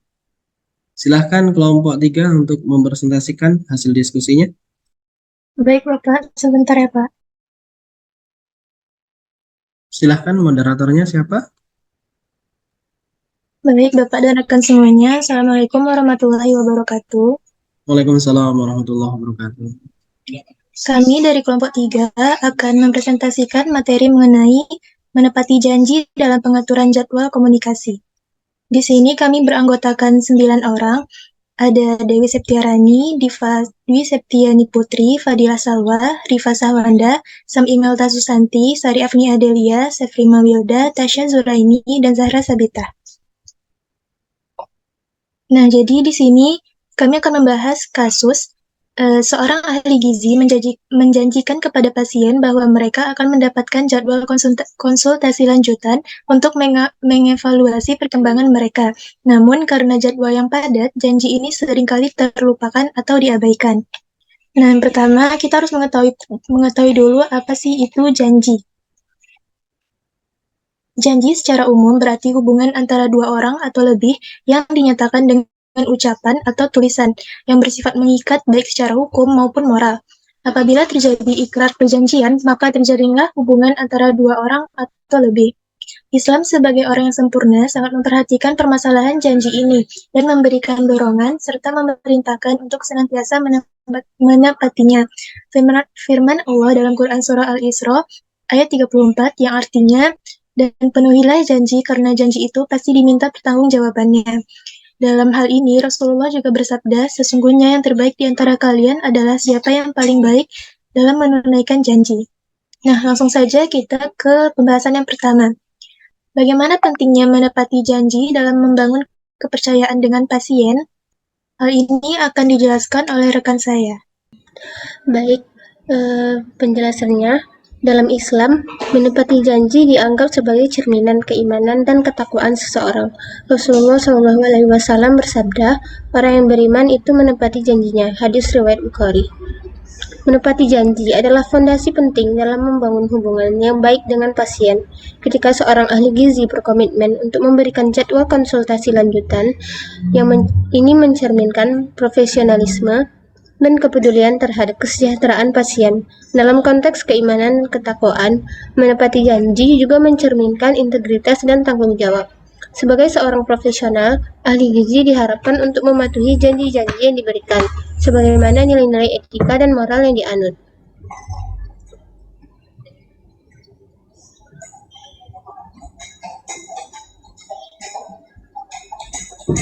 Kesimpulannya adalah, menepati janji bukan hanya praktik profesional yang baik, tetapi juga memiliki dimensi spiritual yang penting dalam hubungan antara ahli gizi dan pasien.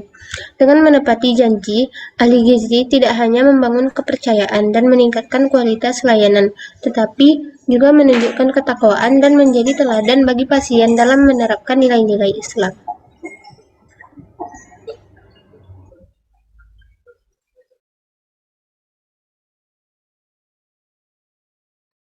Baiklah, selanjutnya, apa dampak yang mungkin terjadi jika janji tersebut tidak ditepati? Nah, karena ketidakpatuhan janji seorang ahli gizi untuk memberikan konsultasi lanjutan kepada pasien, itu bukan hanya berakibat pada aspek profesional, tetapi juga dapat membawa dampak yang fatal, dan juga mencoreng keimanan dan ketakwaan dalam konteks agama Islam. Di antaranya, yang pertama, dampak negatif pada pasien. Yang pertama, tentunya kekecewaan dan juga hilangnya kepercayaan pada pasien. Pasien yang merasa dibohongi dan dikecewakan akan kehilangan kepercayaan pada ahli gizi. Hal ini dapat berakibat pada demotivasi pasien untuk mengikuti program diet dan juga gaya hidup sehat yang dianjurkan oleh ahli gizi tersebut, sehingga itu akan dapat menghambat pencapaian tujuan kesehatan mereka.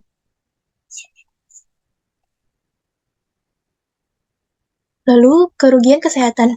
Penundaan atau bahkan penghentian konsultasi lanjutan dapat mengakibatkan komplikasi kesehatan yang serius, terutama bagi pasien dengan kondisi medis tertentu. Hal ini dapat memperburuk kondisi pasien dan juga membahayakan keselamatan mereka. Lalu, selanjutnya mencoreng keimanan dan ketakwaan. Dalam Islam, menepati janji merupakan kewajiban moral dan agama yang sangat penting. Rasulullah SAW bersabda, orang yang paling berhak atas kesetiaan adalah orang yang kamu janjikan sesuatu, kemudian kamu memenuhinya. Yang pertama, dari pelanggaran amanah. Ahli gizi yang tidak menepati janji telah melanggar amanah yang diberikan oleh pasien, lalu mencoreng citra profesi. Ketidakpatuhan janji seorang ahli gizi dapat mencoreng citra profesi secara keseluruhan dan menimbulkan keraguan masyarakat terhadap layanan kesehatan. Nah, dari penjelasan yang sudah disampaikan tadi, dapat kita simpulkan ketidakpatuhan janji seorang ahli gizi untuk memberikan konsultasi lanjutan kepada pasien itu bukan hanya berakibat fatal bagi kesehatan dan mental pasien, tetapi juga dapat mencoreng keimanan dan ketakwaan dalam agama Islam. Seorang ahli gizi yang beriman dan bertakwa harus selalu menjunjung tinggi nilai-nilai profesionalisme dan moralitas, termasuk dengan selalu menepati janji yang telah diberikan kepada pasien. Baik, untuk soal yang ketiga yaitu bagaimana Anda bisa mengelola waktu dan janji Anda dengan lebih efektif sebagai ahli gizi. Penjelasannya,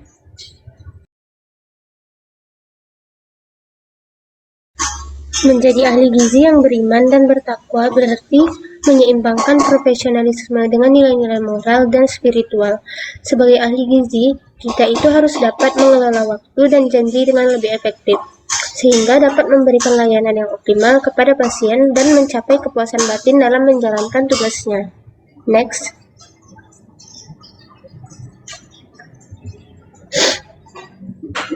Sebagai ahli gizi yang beriman dan bertakwa, menepati janji kepada pasien merupakan kewajiban.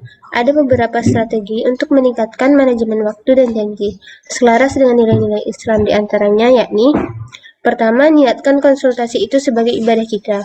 Kemudian, prioritaskan dan jadwalkan konsultasi dengan membuat jadwal yang terstruktur dan waktu yang cukup. Kemudian, memanfaatkan teknologi dengan menggunakan aplikasi yang bisa mengingatkan jadwal dan waktu, seperti to-do list. Kemudian, berdoa dan mohon keteguhan kepada Allah Subhanahu wa Ta'ala agar mendapat fokus dan ketenangan hati saat menjalankan konsultasi. Yang kelima, ada bekerja dengan integritas dan profesionalisme dengan empati dan hormat kepada pasien. Dan yang terakhir, bersabar dan berusaha berkelanjutan. Jangan mudah menyerah dan terus berinovasi. Kesimpulan yang didapat dari penjelasan nomor 3 tadi, yakni menjadi ahli gizi yang beriman dan bertakwa bukan hanya bermanfaat bagi pasien, tetapi juga bagi ahli gizi itu sendiri. Dengan menerapkan nilai-nilai Islam dalam praktiknya, ahli gizi dapat membangun hubungan yang kuat dengan pasien, mencapai kesuksesan dalam karir, dan mendapatkan kebahagiaan dan keberkahan dalam hidupnya. Baiklah, Bapak dan rekan-rekan semuanya, demikianlah diskusi kasus dari kelompok 3. Apakah teman-teman ada yang bertanya? Silakan kelompok lain kalau ada yang mau menanggapi terkait dengan contoh kasus di kelompok 2, pemecahan masalahnya. Kalau ada yang berbeda atau memberi masukan. Oke, baik, sepertinya tidak ada. Silahkan ditutup untuk kelompok 3. Baiklah, terima kasih Bapak dan rekan. Saya akhiri. Wabillahi taufik wal hidayah. Wassalamualaikum warahmatullahi wabarakatuh. Waalaikumsalam warahmatullahi wabarakatuh. Baik, kita kasih aplaus untuk kelompok 3 ya. Luar biasa sekali ya. Poin 1, poin 2, dan poin 3 sudah dijawab ya, pemecahan masalahnya terkait dengan contoh kasus yang saya berikan di kelompok 3. Kemudian masukan saya adalah mungkin nanti untuk ke depan di kelompok 3 ini terkait dengan tupoksi anggota kelompoknya agar lebih merata lagi. Kayaknya tadi baru 2 orang ya yang berpartisipasi, atau mungkin ada yang lain bisa dijelaskan di kelompok 3. Mungkin ada Pak, ini tidak tampil karena menjalankan presentasinya Pak, atau seperti itu. Mungkin ke depan seperti itu ya, masukan buat saya untuk kelompok 3. Kalau untuk jawaban dari pembicara pemecahan kasusnya ya sudah terlihat bagus ya, terutama di poin 2 tadi ya, saya melihatnya sudah komprehensif sekali. Oke, luar biasa sekali untuk kelompok 3. Nilai sudah saya nilai ya, nanti akan saya umumkan di akhir ya, siapa yang paling tinggi, kelompok 1 dapat berapa, 2 berapa, dan seterusnya. Baik, oke, kita lanjutkan ya, presentasi berikutnya, kelompok berapa ini?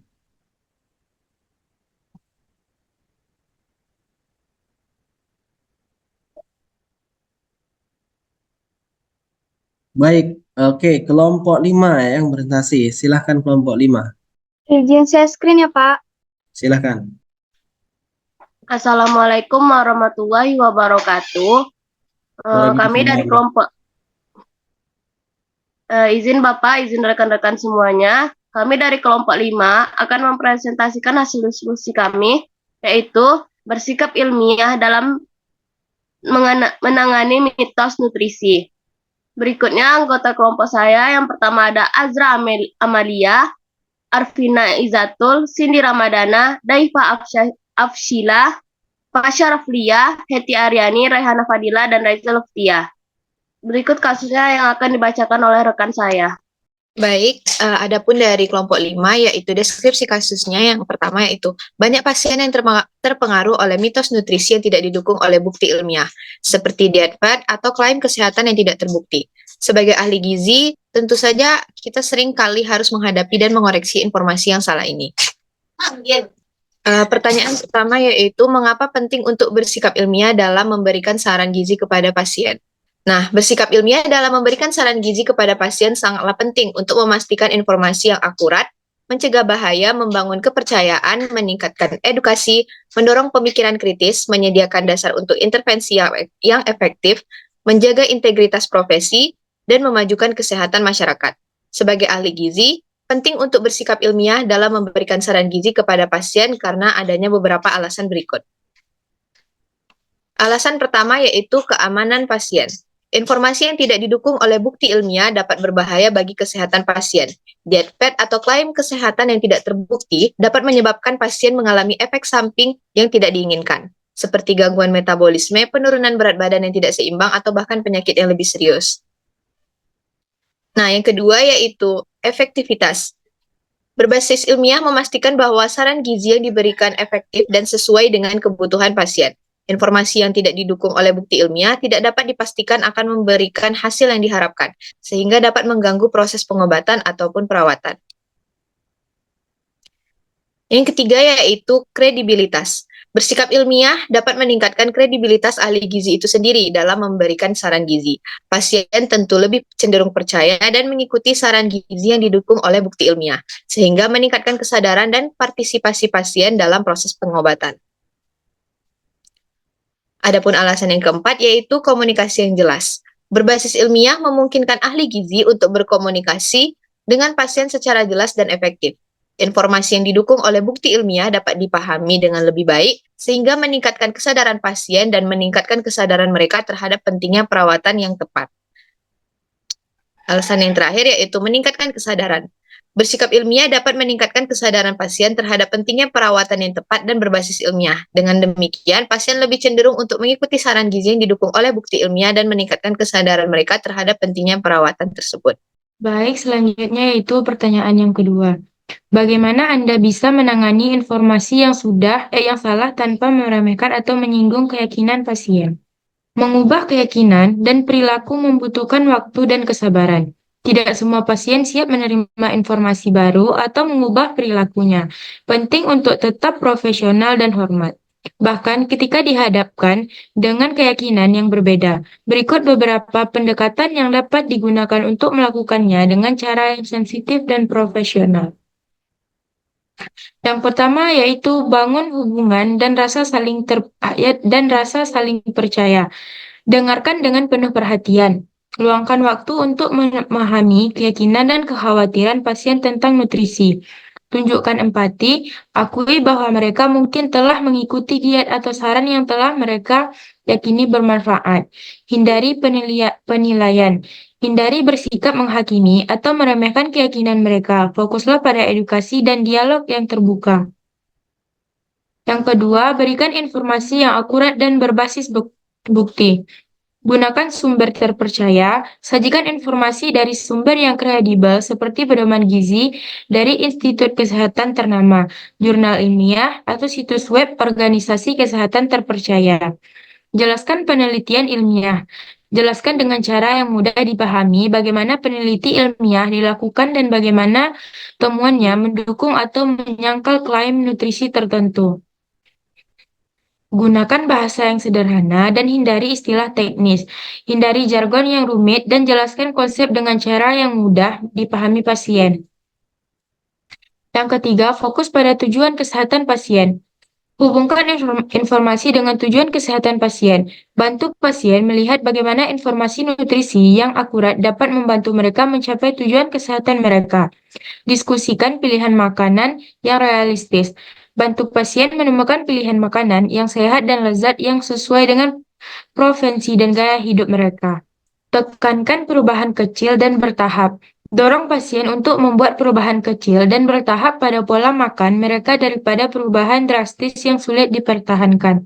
Yang keempat, berikan dukungan dan motivasi.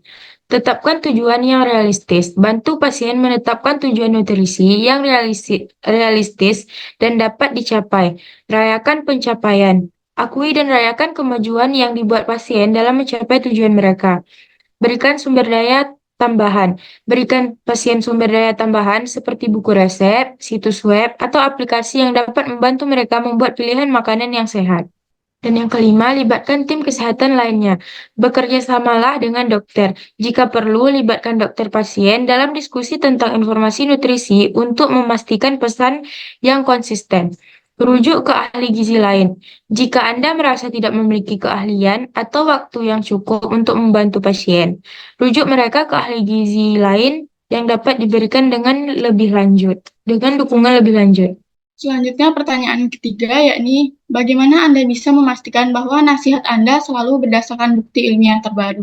Kita sebagai seorang ahli gizi tentu dihadapkan pada tanggung jawab untuk memberikan informasi yang akurat dan berdasarkan bukti ilmiah kepada pasien.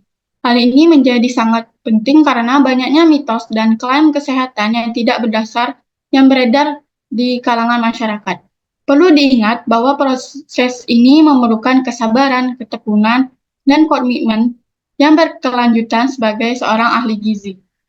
Dengan upaya yang sungguh-sungguh, kita dapat memberikan kontribusi yang berarti dalam memerangi mitos nutrisi dan meningkatkan kesehatan masyarakat.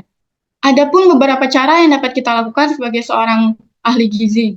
Yang pertama yaitu mengikuti sumber akademis, seperti memantau dan mengikuti sumber akademi yang terpercaya dan terbaru dalam bidang gizi dan kesehatan, seperti jurnal ilmiah, buku, dan situs web resmi organisasi kesehatan. Yang kedua yaitu mengkaji data ilmiah, seperti memantau dan mengkaji data ilmiah yang terkini dan terverifikasi untuk memastikan bahwa informasi yang diberikan berdasarkan bukti ilmiah yang solid. Yang ketiga yaitu mengkonsultasikan dengan ahli di bidangnya untuk memastikan bahwa informasi yang diberikan sesuai dengan standar ilmiah dan terbaru. Yang keempat yaitu mengupdate informasi, seperti terus-menerus mengupdate informasi yang diberikan dengan informasi terbaru dan terkini untuk memastikan bahwa nasihat kita tetap berdasarkan bukti ilmiah yang terbaru dan terus mengikuti perkembangan terbaru dalam bidang gizi. Kesimpulan yang dapat kami ambil dari kasus yang telah kami bahas tadi adalah bahwa penting bagi kita sebagai seorang ahli gizi untuk bersikap ilmiah dalam memberikan saran gizi guna memastikan keamanan, efektivitas, dan kepercayaan pasien. Menghadapi informasi yang salah dengan empati dan bukti ilmiah tanpa meremehkan pasien, serta memastikan nasihat yang kita berikan itu didasarkan pada informasi terbaru adalah kunci untuk praktik gizi yang bertanggung jawab dan profesional. Sekian dari presentasi kami. Apakah rekan-rekan ada yang ingin ditanyakan? Oke, silakan teman-teman kalau ada yang berbeda pendapat dengan pemecahan kasus yang dilakukan oleh kelompok 5 ya. Silakan. Oke, baik. Sepertinya tidak ada. Silakan ditutup untuk kelompok 5. Sekian presentasi kami pada hari ini.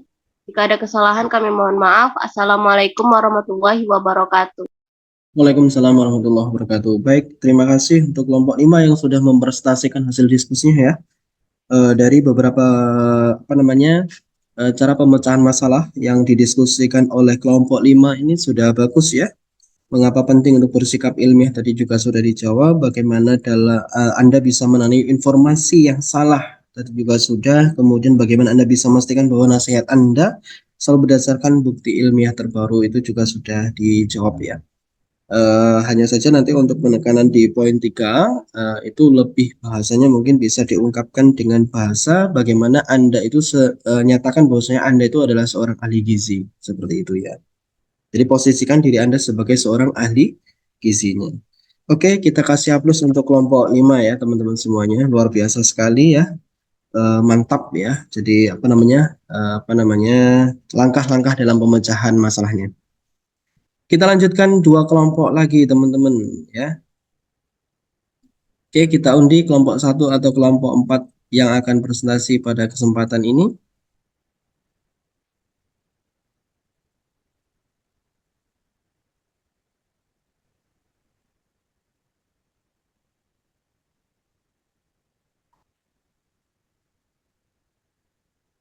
Oke, baik, kelompok 1 yang presentasi. Silahkan untuk kelompok 1. Izin share screen, Pak. Silahkan. Assalamualaikum warahmatullahi wabarakatuh. Izin Bapak dan rekan-rekan sekalian. Kami dari kelompok 1 akan mempresentasikan hasil diskusi kami mengenai mengenai tawakal dalam penanganan pasien dengan kondisi gizi kronis. Kami dari kelompok 1 beranggotakan saya sendiri, Aziza. Selanjutnya ada Arta Septiriani, Audia Salsabila, Devi Sapta Mazeti, Fatia Zafira, Fauzia Khairani, Ismelia Atia Rizky, Monika Hadila, dan juga Najwa Ferninda. Untuk pemaparan materi pertama akan dijelaskan oleh rekan saya. Kepada rekan disilahkan. Baik, semua. Kasusnya adalah tawakal dalam penanganan pasien dengan kondisi gizi kronis. Deskripsi kasus ialah seorang pasien dengan gangguan makan yang parah membutuhkan diet yang sangat ketat dan pengawasan medis intensif. Pasien ini merasa putus asa karena kondisi mereka yang tidak kunjung membaik. Next. Nah, sebelumnya sebagai ahli gizi kita tidak hanya fokus pada aspek fisik pemulihan pasien, tetapi juga kesehatan mental dan spiritual mereka. Dalam konteks budaya dan agama Indonesia, tawakal atau keyakinan penuh kepada Allah Subhanahu wa Ta'ala memegang peran penting dalam proses pemulihan. Next. Soal pertama ada pertanyaan, bagaimana kita sebagai ahli gizi dapat membantu pasien ini untuk memahami pentingnya tawakal dalam proses pemulihan mereka. Sebagai ahli gizi, kita dapat membantu pasien memahami pentingnya tawakal dalam berproses pemulihan mereka dengan beberapa cara. Seperti berikut. 1. Menjelaskan makna tawakal kepada mereka. Apa itu tawakal? Tawakal adalah berserah diri kepada Allah sepenuhnya, dengan keyakinan bahwa dialah yang menentukan segalanya, termasuk kesembuhan. Tawakal bukan berarti pasrah tanpa usaha, tetapi justru mendorong pasien untuk berusaha semaksimal mungkin dengan keyakinan bahwa Allah Subhanahu wa Ta'ala akan membimbing dan membantu mereka. Dalilnya potongan Quran surat Al-Maidah ayat 5 yang berbunyi, A'udzubillahi minasyaitonir rajim, Bismillahirrahmanirrahim, wa 'alallahi falyatawakkalul mu'minin, yang artinya dan hanya kepada Allah sajalah orang-orang mukmin itu bertawakal atau berserah diri. Yang kedua, memberikan contoh penerapan tawakal. Kita sebagai ahli gizi dapat memberikan contoh tawakal kepada pasien, yaitu dengan membiasakan diri untuk bersyukur atas setiap kemajuan kecil proses kesehatan mereka, mengharap yang terbaik, namun tetap bersiap untuk segala kemungkinan, menghadapi rasa cemas dan ketakutan dengan doa dan keyakinan kepada Allah Subhanahu wa Ta'ala, dan memberikan dukungan dari orang lain dan komunitas. Yang ketiga, menghubungkan tawakal dan manfaatnya. Tawakal dapat membantu pasien merasa lebih tenang dan optimis dalam menghadapi rintangan. Tawakal dapat meningkatkan motivasi pasien untuk terus berusaha sembuh. Tawakal dapat membantu pasien menjalin hubungan yang lebih kuat dengan Allah Subhanahu wa Ta'ala. Dan tawakal dapat membantu pasien menemukan kedamaian dan ketenangan dalam jiwa. Yang keempat yaitu menyesuaikan pendekatan dengan keyakinan dan nilai pribadi pasien. Bahwasanya tawakal adalah proses yang sangat personal dan unik bagi setiap individu. Kita akan selalu menghormati keyakinan dan nilai-nilai pribadi pasien. Kita akan bekerjasama dengan pasien untuk menemukan cara terbaik dalam mengintegrasikan tawakal dalam proses pemulihan mereka. Dengan memahami dan menerapkan prinsip tawakal, pasien diharapkan dapat mencapai kesembuhan yang menyeluruh, baik secara fisik, mental, maupun spiritual. Next. Yang kedua, bagaimana tawakal mempengaruhi cara kita memberikan dukungan emosional dan motivasi kepada pasien. Tawakal memiliki pengaruh yang signifikan terhadap cara kita memberikan dukungan emosional dan motivasi kepada pasien. Berikut adalah beberapa poin pentingnya. 1. Memahami perspektif pasien. Kita tidak bisa memaksakan sudut pandang atau perspektif kita kepada pasien. Jadi kita harus dapat memahami pandangan pasien. Yang pertama, tawakal membantu kita memahami bahwa pasien memiliki sumber kekuatan internal yang berasal dari keyakinan Allah Subhanahu wa Ta'ala kepada Allah Subhanahu wa Ta'ala. Hal ini juga mendorong kita untuk fokus pada membangun kepercayaan dan keyakinan pasien, bukan hanya memberikan solusi praktis. Lalu yang kedua, ada mendukung rasa syukur. Tawakal mendorong pasien untuk bersyukur atas setiap kemajuan kecil meskipun terasa tidak signifikan. Kita akan membantu pasien mengidentifikasi dan menghargai hal-hal positif dalam hidup mereka, bahkan di tengah situasi yang sulit. Yang ketiga, meningkatkan motivasi. Keyakinan kepada Allah Subhanahu wa Ta'ala akan membimbing dan membantu pasien dapat meningkatkan motivasi mereka untuk terus berusaha sembuh. Juga kita akan membantu pasien membingkai tujuan mereka dalam perspektif tawakal, sehingga mereka termotivasi untuk mencapai tujuan dengan penuh keyakinan dan optimisme. Dan yang keempat adalah membangun ketahanan mental. Tawakal juga membantu pasien menghadapi rasa cemas, ketakutan, dan keraguan. Mungkin muncul selama proses pemulihan.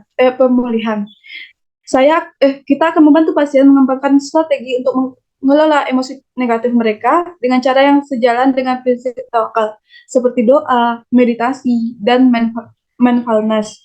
Yang kelima adalah memperkuat dukungan komunitas. Tawakal mendorong pasien untuk mencari dukungan dari orang lain dan komunitas. Kita akan membantu pasien membangun koneksi dengan komunitas yang memiliki nilai-nilai dan keyakinan yang sama, sehingga mereka mendapatkan rasa aman dan dukungan yang kuat. Yang terakhir, menemukan makna dan tujuan. Tawakal membantu pasien menemukan makna dan tujuan dalam situasi mereka, bahkan ketika mereka menghadapi rintangan yang berat. Kita akan membantu pasien menggali nilai-nilai spiritual mereka dan menemukan makna yang lebih dalam pengalaman mereka. Dengan mengintegrasikan prinsip tawakal dalam pendekatan kita dapat memberikan dukungan emosional dan motivasi yang lebih holistik dan bermakna bagi pasien. Hal ini kita harapkan dapat membantu mereka mencapai kesembuhan yang menyeluruh, tidak hanya secara fisik, tetapi juga mental dan spiritual. Next. Yang ketiga yaitu konsep tawakal dan peran pentingnya dalam menjaga ketenangan dan optimisme pasien. Konsep tawakal atau keyakinan penuh kepada Allah Subhanahu wa Ta'ala memiliki peran penting dalam membantu pasien tetap tenang dan optimis dalam menghadapi perawatan yang panjang. Berikut poin-poinnya. 1. Menerima keadaan dengan lapang dada. Tawakal mendorong pasien untuk menerima keadaan mereka dengan lapang dada tanpa rasa putus asa atau kecewa berlebihan. Pasien memahami bahwa Allah Subhanahu wa Ta'ala memiliki rencana terbaik untuk mereka dan mereka berserah diri kepadanya. Fokus pada usaha. Yang kedua ada fokus pada usaha dan doa. Tawakal bukan berarti pasrah tanpa usaha. Pasien didorong untuk berusaha semaksimal mungkin dengan penuh keyakinan bahwa Allah Subhanahu wa Ta'ala akan membimbing dan membantu mereka. Doa menjadi senjata utama untuk memohon kekuatan dan pertolongan dari Allah Subhanahu wa Ta'ala. Yang ketiga, bersyukur atas setiap kemajuan. Tawakal mendorong pasien untuk bersyukur atas setiap kemajuan kecil, meskipun terasa tidak signifikan. Sikap ini membantu pasien tetap fokus pada hal-hal positif dan menghindari perasaan pesimis. Yang keempat, menemukan kekuatan dan keyakinan. Keyakinan kepada Allah Subhanahu wa Ta'ala menjadi sumber kekuatan bagi pasien dalam menghadapi rasa cemas, ketakutan, dan keraguan yang mungkin muncul selama proses pemulihan. Mereka yakin bahwa Allah Subhanahu wa Ta'ala akan selalu bersama mereka dan memberikan kekuatan untuk melewati masa-masa sulit. Yang kelima, menjalin hubungan yang kuat dengan komunitas. Tawakal mendorong pasien untuk mencari dukungan dari orang lain dan komunitas. Mereka dapat berbagi pengalaman, mendapatkan semangat, dan saling menguatkan dalam menghadapi tantangan bersama. Yang terakhir, menemukan makna dan tujuan. Tawakal membantu pasien menemukan makna dan tujuan dalam situasi mereka, bahkan ketika mereka menghadapi rintangan yang berat. Mereka memahami bahwa setiap pengalaman memiliki hikmah dan pelajaran berharga yang dapat mendekatkan mereka kepada Allah Subhanahu wa Ta'ala. Dengan menerapkan prinsip tawakal, pasien dapat menemukan ketenangan dan optimisme dalam menghadapi perawatan yang panjang. Keyakinan mereka pada Allah Subhanahu wa Ta'ala menjadi sumber kekuatan dan motivasi untuk terus berusaha sembuh dan menjalani hidup dengan penuh makna. Perlu kita diingat bahwa tawakal adalah proses personal dan unik bagi setiap individu. Penting bagi tenaga kesehatan untuk memahami keyakinan dan nilai-nilai pribadi pasien dan bekerja sama dengan mereka untuk menemukan cara terbaik dalam mengintegrasikan tawakal dalam proses pemulihan. Next. Baik, dapat kita simpulkan, tawakal atau keyakinan penuh kepada Allah Subhanahu wa Ta'ala memiliki peran penting dalam membantu pasien mencapai kesembuhan yang menyeluruh, baik secara fisik, mental, maupun spiritual. Adapun yaitu kita dapat memahami makna tawakal, penerapan tawakal dalam praktik, menyesuaikan pendekatan dengan keyakinan pasien. Sekian, terima kasih. Saya kembalikan kepada moderator. Baiklah, itulah hasil diskusi kami dari kelompok 1. Apakah ada rekan-rekan yang ingin bertanya? Silakan dari kelompok lain mungkin mau mengomentari terkait dengan langkah-langkah yang sudah ditentukan oleh kelompok 1 dalam memecahkan masalahnya. Oke, silakan Safira. Sebelumnya terima kasih kepada Bapak dan terima kasih juga kepada kelompok penyaji yang telah memaparkan materinya dengan sangat baik. Izin memperkenalkan diri, nama saya Safira Zulianti dari kelompok 4. Di sini saya setuju kepada kelompok penyaji bahwa tadi disampaikan mengenai poin pertama itu seperti tawakal itu sangat penting dalam proses pemulihan si pasien. Nah, tapi gimana jika kondisinya kita tuh mendapatkan kasus nih bahwa si pasien ini memiliki latar belakang dengan ilmu agama yang minim dan juga dia tuh memiliki kayak rasa cemas yang berlebihan terhadap penyakit yang dia alami atau yang kita kenal dengan dunia kesehatan itu seperti hipokondria. Nah, jadi seorang pasien ini nih meragukan efektivitas kita sebagai tenaga kesehatan atau seorang ahli gizi karena mungkin nggak kunjung sembuh dengan apa yang udah kita sampaikan. Dan mereka akhirnya mencari solusi alternatif lain dengan cara seperti nggak percaya lagi nih dengan seperti dunia medis, tapi percayanya seperti dunia gaib ataupun ramalan-ramalan karena minimnya akan agama. Nah, itu Padahal kita tahu kan sebagai ahli gizi itu mungkin nggak bagus terhadap si pasien ini, tapi karena dia memiliki latar belakang yang sudah disebutkan tadi, akhirnya dia nggak mengikuti saran kita dan lebih percaya terhadap yang udah disebutkan tadi. Nah, itu gimana sebagai peran kita sebagai ahli gizi? Mungkin cukup sekian dan bisa ditanggapi. Terima kasih. Baik, terima kasih. Silakan untuk kelompok 1, boleh ditanggapi. Izin Bapak, izinkan kami untuk mendiskusikan jawabannya terlebih dahulu, Bapak. Terima kasih, Pak. Baik, oke, terima kasih untuk kelompok 1 ya. Oke, sambil menunggu kelompok 1 nanti memberikan jawaban, karena sudah tidak ada yang mau diundi lagi, artinya tinggal kelompok 4 ya yang belum presentasi. Silakan, kami persilahkan untuk kelompok 4 untuk mempresentasikan hasil diskusinya. Bapak. Oke, silakan. Baik, sebelumnya apakah PPT dan suara saya terdengar jelas? Baik, oke, sudah. Baik, terima kasih Bapak atas responnya. Saya buka. Assalamualaikum warahmatullahi wabarakatuh. Waalaikumsalam warahmatullahi wabarakatuh. Assalamualaikum warahmatullahi wabarakatuh. Kami dari kelompok diskusi kelompok 4, di sini kami akan membahas mengenai optimis dalam menghadapi tantangan nutrisi pasien. Yang dimana kami beranggota kelompokkan 8 orang. Yang pertama yaitu Marsha Pramaisela, yang kedua saya sendiri sebagai moderator yaitu Safira Zulianti, yang ketiga Anya Permata Ozona, yang keempat Rahmadwi Ramadhani, yang kelima Imro'atus Soliha, yang keenam Asti Ananta, dan yang ketujuh Syafira Azalina, dan yang terakhir yaitu Muhammad Dafa. Baik, untuk penjabaran lebih lanjut akan dijelaskan oleh rekan saya. Baik, sebelum memaparkan materi mengenai kasus, saya akan menjelaskan latar belakangnya terlebih dahulu. Yang pertama yaitu definisi dari penyakit kronis. Istilah dari penyakit kronis dan kondisi kronis sering digunakan secara bergantian dalam literatur klinis serta kebijakan dan organisasi layanan kesehatan. Keduanya memiliki makna yang berbeda, sehingga memerlukan klarifikasi. Penyakit kronis didefinisikan berdasarkan klasifikasi penyakit biomedis dan mencakup kondisi seperti diabetes, asma, dan depresi. Yang kedua ada definisi dari gaya hidup sehat. Gaya hidup sehat adalah pola hidup seseorang yang dapat dilihat dari cara hidup sehari-hari, termasuk bagaimana mereka berbelanja, bagaimana mereka berinteraksi dengan orang lain, dan bagaimana mereka menghabiskan waktu luang mereka. Suwarman, tahun 2011. Adapun definisi pola makan, yaitu pola makan merujuk pada cara atau strategi yang digunakan seseorang dalam mengatur jumlah dan jenis makanan yang dikonsumsi dengan tujuan untuk menjaga kesehatan tubuh, mempertahankan konsumsi yang optimal, serta mencegah atau membantu proses penyembuhan penyakit. Konsep ini penting dalam memastikan bahwa kebutuhan nutrisi tubuh terpenuhi dengan baik, sehingga mendukung kesehatan secara keseluruhan. Menurut Depkes RI tahun 2009. Adapun pertanyaan yang pertama yaitu bagaimana Anda bisa membantu pasien tetap optimis tentang kemampuan mereka untuk mengelola kondisi mereka melalui diet. Jawabannya yaitu dengan membangun hubungan yang kuat kepada pasien, contohnya seperti meluangkan waktu untuk mengenal pasien, memahami kekhawatiran pasien, menjalin komunikasi terbuka dan jujur, dan mendengarkan segala keluhan pasien dengan memberikan informasi yang jelas dan mudah dipahami kepada pasien.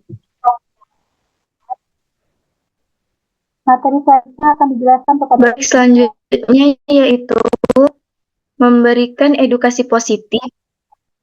Baik, selanjutnya yaitu memberikan edukasi positif yang berlandaskan nilai-nilai keimanan.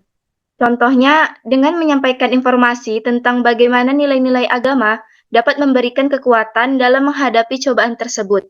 Menjelaskan bagaimana diet yang cocok kepada pasien tersebut. Memberikan pasien support dan mengajak pasien untuk selalu berusaha yang terbaik dalam mengelola kesembuhannya melalui diet tersebut. Dan juga berserah diri kepada Allah Subhanahu wa Ta'ala untuk memohon kesembuhannya. Sifat optimis dalam surat Al-Imran ayat 139. Wala tahinu wala tahzanu wa antumul a'launa in kuntum mu'minin. Dan janganlah kamu merasa lemah dan jangan pula bersedih hati, padahal kamu lebih tinggi derajatnya. Next. Baik, selanjutnya yaitu pertanyaan kedua, bagaimana optimisme Anda sebagai ahli gizi dapat mempengaruhi hasil kesehatan pasien? Sebagai seorang ahli gizi, tentu kita harus memberi motivasi dan dukungan. Sikap ini dapat memotivasi pasien untuk mengikuti rencana diet yang direkomendasikan. Pasien yang merasa didukung dan didorong lebih mungkin untuk berkomitmen pada perubahan pola makan mereka. Baik, jawaban selanjutnya yaitu ahli gizi dalam menumbuhkan sikap optimisme untuk mempengaruhi hasil kesehatan pasien. Selanjutnya, membangun kepercayaan diri pasien. Hal ini dapat membantu membangun kepercayaan diri pasien dalam kemampuan mereka untuk mengelola penyakit mereka melalui perubahan pola makan. Ini penting karena pasien yang percaya diri lebih mungkin untuk berhasil dalam jangka panjang. Next. Selanjutnya, mendorong pandangan positif terhadap perubahan. Dengan menunjukkan hasil positif dari perubahan pola makan, dapat membantu pasien melihat perubahan sebagai peluang untuk meningkatkan kesehatan mereka, bukan sebagai beban. Baik, materi selanjutnya akan dijelaskan oleh rekan saya. Baik, selanjutnya itu ada menciptakan rencana yang realistis dan menyenangkan. Dengan membantu menciptakan rencana diet yang lebih realistis dan menyenangkan bagi pasien, dengan fokus pada makanan yang disukai pasien dan mencari alternatif yang sehat. Seorang ahli gizi juga dapat membuat perubahan lebih mudah diterima. Nah, selanjutnya ada optimisme seorang ahli gizi, terutama jika dilandasi dengan iman dan takwa, dapat berperan besar dalam mempengaruhi hasil kesehatan pasien. Berikut ada beberapa cara optimis sebagai ahli gizi yang dapat berdampak positif. Yang pertama itu dengan membangun hubungan yang positif dan berempati. Sikap optimis dapat membantu membangun kepercayaan pasien terhadap Anda, membuat mereka lebih terbuka dan kooperatif dalam mengikuti saran dan program gizi yang Anda berikan. Optimisme Anda memberikan dukungan moral yang diperlukan pasien untuk berkomitmen pada perubahan gaya hidup dan pola makan, terutama pada saat menghadapi tantangan. Memberikan sebuah edukasi gizi dengan sikap optimis membuat informasi lebih mudah diterima dan diaplikasikan oleh pasien karena mereka merasakan energi positif dan harapan dari Anda. Untuk selanjutnya akan dijelaskan oleh rekan saya. Baik, materi selanjutnya itu ada pertanyaan ketiga.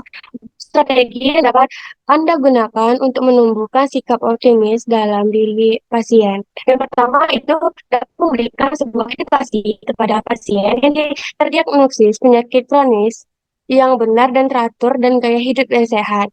Yang kedua, dengan mengajarkan pasien mengenali bagaimana perubahan pola makan dan gaya hidup yang baik. Ketiga, membantu pasien untuk merencanakan langkah-langkah dalam mengolah kondisi mereka. Keempat, memberikan dukungan pada pasien dan tunjukkan kepada pasien bahwa kita memahami perasaan yang dihadapi pasien dalam setiap perjalanan perawatan yang mereka hadapi. Yang kelima, itu menggunakan bahasa yang mudah dipahami agar pasien mudah mengerti apa yang dibicarakan dan hindari penggunaan bahasa yang sulit. Yang keenam, itu ada kerjasama dengan tim kesehatan lainnya seperti dokter dan psikolog untuk mengatasi penyakit kronis pada pasien dan membantu pasien untuk mengidentifikasi sokongan sosial dan membantu menjalani perubahan. Selanjutnya, jika kita menggabungkan dengan iman dan takwa, juga bisa dengan menumbuhkan pendekatan iman dan takwa bisa menjadi cara efektif untuk mendukung kesejahteraan mereka. Nah, aku berstrategi dapat digunakan mereka dan doa dan tawakal. Dorong pasien untuk berdoa dan menyerahkan segala urusan kepada Allah, membangun keyakinan kepada Allah bahwa Allah yang baik. Dan membangun rasa syukur atas pasien untuk rutin merenungkan hal-hal baik dalam hidup mereka, sekecil apapun, dan mengucapkan syukur. Ini bisa membantu mengubah dari masalah ke berkah yang ada. Selanjutnya ada pandangan tentang ujian. menyampaikan bahwa cobaan adalah bentuk kasih sayang Allah dan merupakan kesempatan untuk mengingatkan keimanan dan ketakwaan. Selanjutnya ada jaringan sosial yang positif. Untuk pasien membangun hubungan dengan orang-orang yang memberikan dukungan dan semangat, khususnya dari komunitas keagamaan. Nah, penyakit kronis banyak terjadi di Indonesia. Menurut data Kementerian Kesehatan Indonesia menunjukkan tingginya penyakit kronis merupakan perubahan pola makan dan gaya hidup.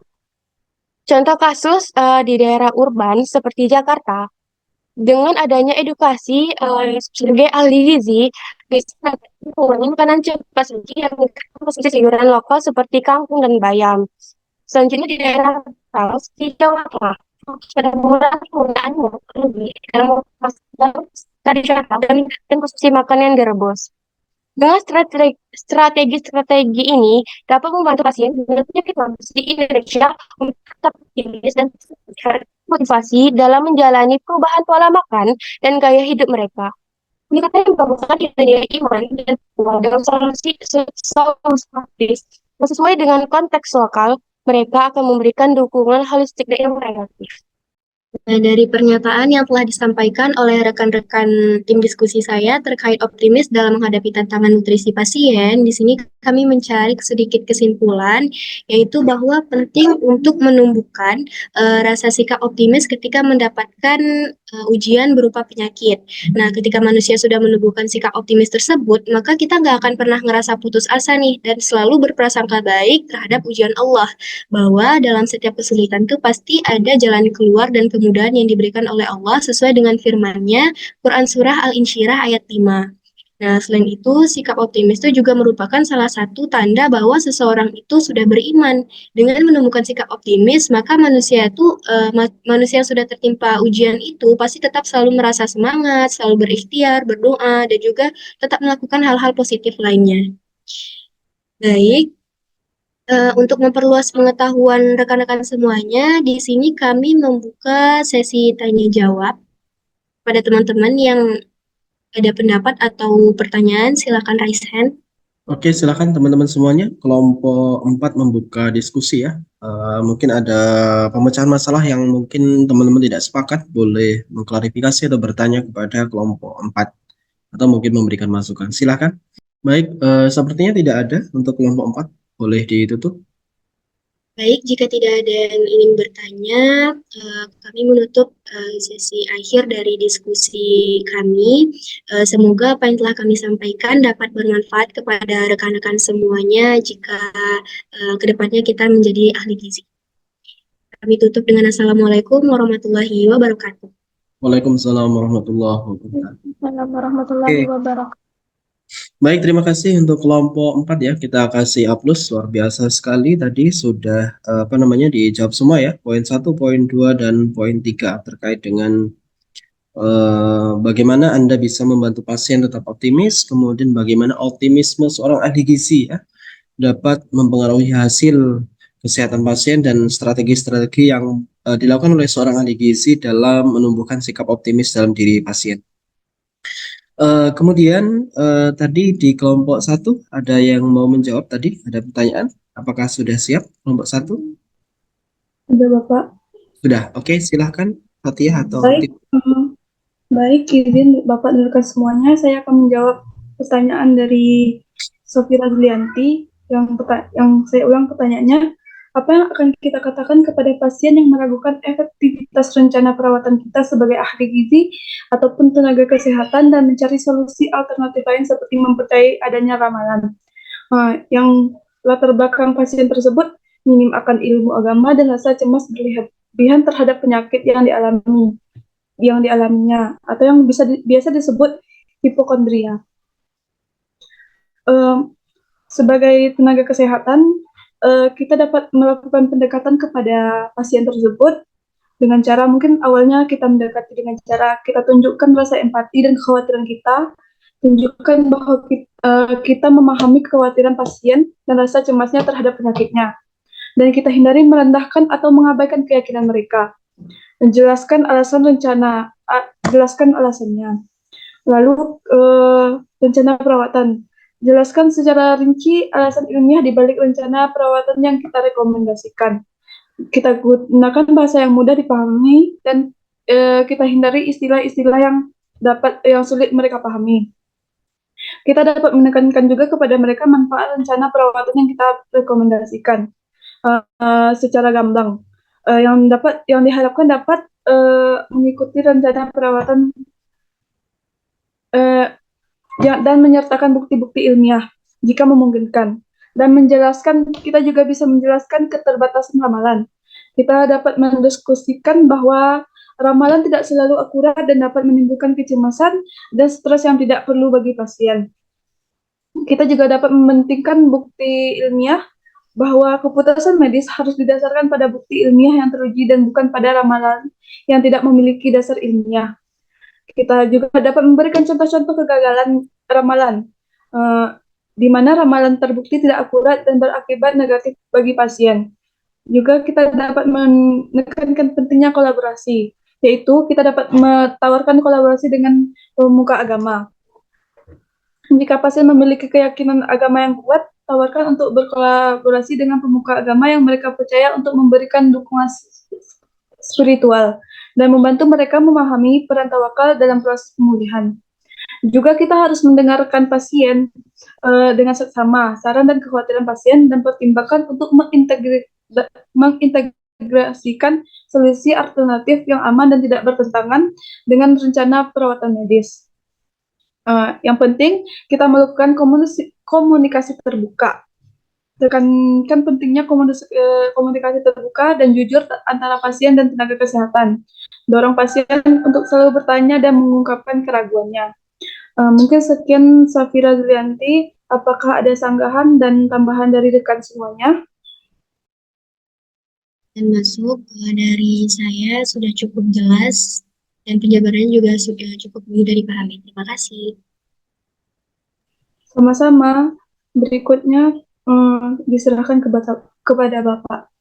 Oke, baik. Terima kasih Saudari Fathiah dan Safira ya, kelompok 1 dan kelompok 4 yang sudah berdiskusi terkait dengan proses pemecahan masalah di masing-masing kelompok tadi. Luar biasa sekali untuk teman-teman semuanya ya. Jadi nilai sudah terkumpul semua dari beberapa hasil diskusi yang sudah teman-teman lakukan tadi. Di sini saya sudah memberikan penilaian kelompok 1, kelompok 2, kelompok 3, dan kelompok 4 serta kelompok 5 ya. Kelompok 5 alhamdulillah semuanya ya, semua dari kelompok 1 sampai kelompok 5 nilainya di atas 90 semua. Ini luar biasa ya. Rata-rata di atas nilai 90 semua. Ini hapus dulu buat teman-teman semuanya ya. Jadi sebagai seorang fasilitator ataupun dosen, saya merasa bangga kepada teman-teman karena sudah berdiskusi dan bekerja sama dengan baik, mengerjakan tugas juga dengan baik. Saya sebutkan saja nilai rata-rata untuk kelompok 1, hasil diskusi dari kemudian semua presentasi tadi ya, baik dari tampilan medianya, kemudian kekompakan dalam timnya, kemudian hasil pemecahan masalah yang sudah dibuat oleh kelompok 1. Teman-teman kelompok 1 mendapatkan nilai rata-rata 92. Kasih plus ya. Luar biasa sekali untuk kelompok 1 ya. Kemudian kelompok 2 ya, hasil diskusi, kemudian pemaparan materi, kemudian juga tadi media yang digunakan ya. Teman-teman di sini mendapatkan nilai 91,33. Luar biasa sekali untuk kelompok 2 ya. Kemudian untuk kelompok 3, hasil diskusi, kemudian penggunaan media, kemudian komunikasi dalam tim ya, kekompakan dalam tim. Di sini teman-teman mendapatkan nilai rata-rata 93,00 ya.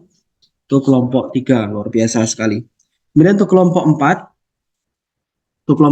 ya, hasil diskusi, kemudian pemecahan masalah, penggunaan media pembelajaran atau media prestasi tadi, kemudian kekompakan tim dan seterusnya.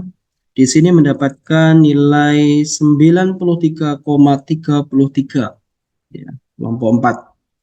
Kemudian yang terakhir kelompok 5. Kelompok 5 hasil pemaparan, kemudian pemecahan masalah ya. kemudian kekompakan tim di kelompok 5 ini mendapatkan nilai rata-rata 93,00. Jadi nilainya sama ya antara kelompok 3 dan kelompok 5. Baik, teman-teman semuanya, kita lanjutkan ya kegiatan perkuliahan kita. Ini adalah ringkasan tugas yang nanti silakan teman-teman kerjakan ya secara individu, yaitu membuat ringkasan materi kegiatan perkuliahan kita pada kesempatan hari ini ya. Yang pertama, ringkasan ditulis tangan pada kertas folio maksimal 1 lembar. Yang kedua, poin yang diringkas adalah definisi keimanan, implikasi keimanan, definisi ketakwaan, implikasi ketakwaan, dan manfaat dari keduanya. Yang ketiga, ringkasan tidak diperkenankan menggunakan singkatan dan diambil dari sumber rujukan yang tertera ya. Jadi nanti silakan diambil dari sumber rujukan yang tadi saya share materinya. Kemudian yang keempat, ringkasan di scan PDF ya, dikumpul paling lambat hari ini pukul 23.55 WIB pada e-learning ya Poltekkes Kemenkes Riau https://gele.pkr.ac.id. Oke, untuk tugas saya rasa difahami ya teman-teman semuanya ya. Oke, karena poin-poinnya sudah jelas. Baik, teman-teman semuanya, kesimpulan untuk kegiatan perkuliahan kita pada kesempatan ini adalah iman dan takwa adalah realisasi penghambaan dan kekhalifahan manusia di muka bumi. Implikasi keduanya akan berdampak pada nilai kualitas diri seseorang manusia, baik di mata Allah maupun di mata makhluk Allah. Jadi artinya keimanan itu, seseorang yang memiliki iman baik, ketakwaan baik, itu akan senantiasa terlihat baik di mata Allah maupun di mata manusia. Sehingga tugas manusia dalam dua versi, pertama adalah sebagai hamba Allah, itu akan terwujud dengan iman yang baik, dengan takwa yang baik. Yang kedua, tugas manusia sebagai khalifah Allah di muka bumi ini akan berjalan dengan sukses jika manusia tersebut juga memiliki keimanan dan ketakwaan yang baik. Baik, terima kasih untuk teman-teman semuanya. Sukses selalu untuk rekan-rekan mahasiswa dimanapun Anda berada. Saya mengucapkan banyak terima kasih atas waktu dan perhatian dan partisipasi aktif dari teman-teman semuanya. Saya doakan teman-teman semuanya sukses dunia dan akhirat, mendapatkan ilmu yang berkah dunia dan akhirat. Bahkan saya berdoa mudah-mudahan teman-teman semuanya menjadi orang-orang yang jauh lebih hebat daripada saya pribadi, lebih bermanfaat daripada saya pribadi, dan menjadi orang-orang yang mampu menginspirasi manusia lainnya di kehidupan di dunia ini. Baik, demikian yang dapat saya sampaikan. Tentu banyak kekurangan dan kesalahan apa yang saya sampaikan. Saya mohon maaf lahir dan batin. Terima kasih. Saya akhiri. Wassalamualaikum warahmatullahi wabarakatuh. Waalaikumsalam warahmatullahi wabarakatuh. Terima kasih Bapak. Terima kasih semuanya.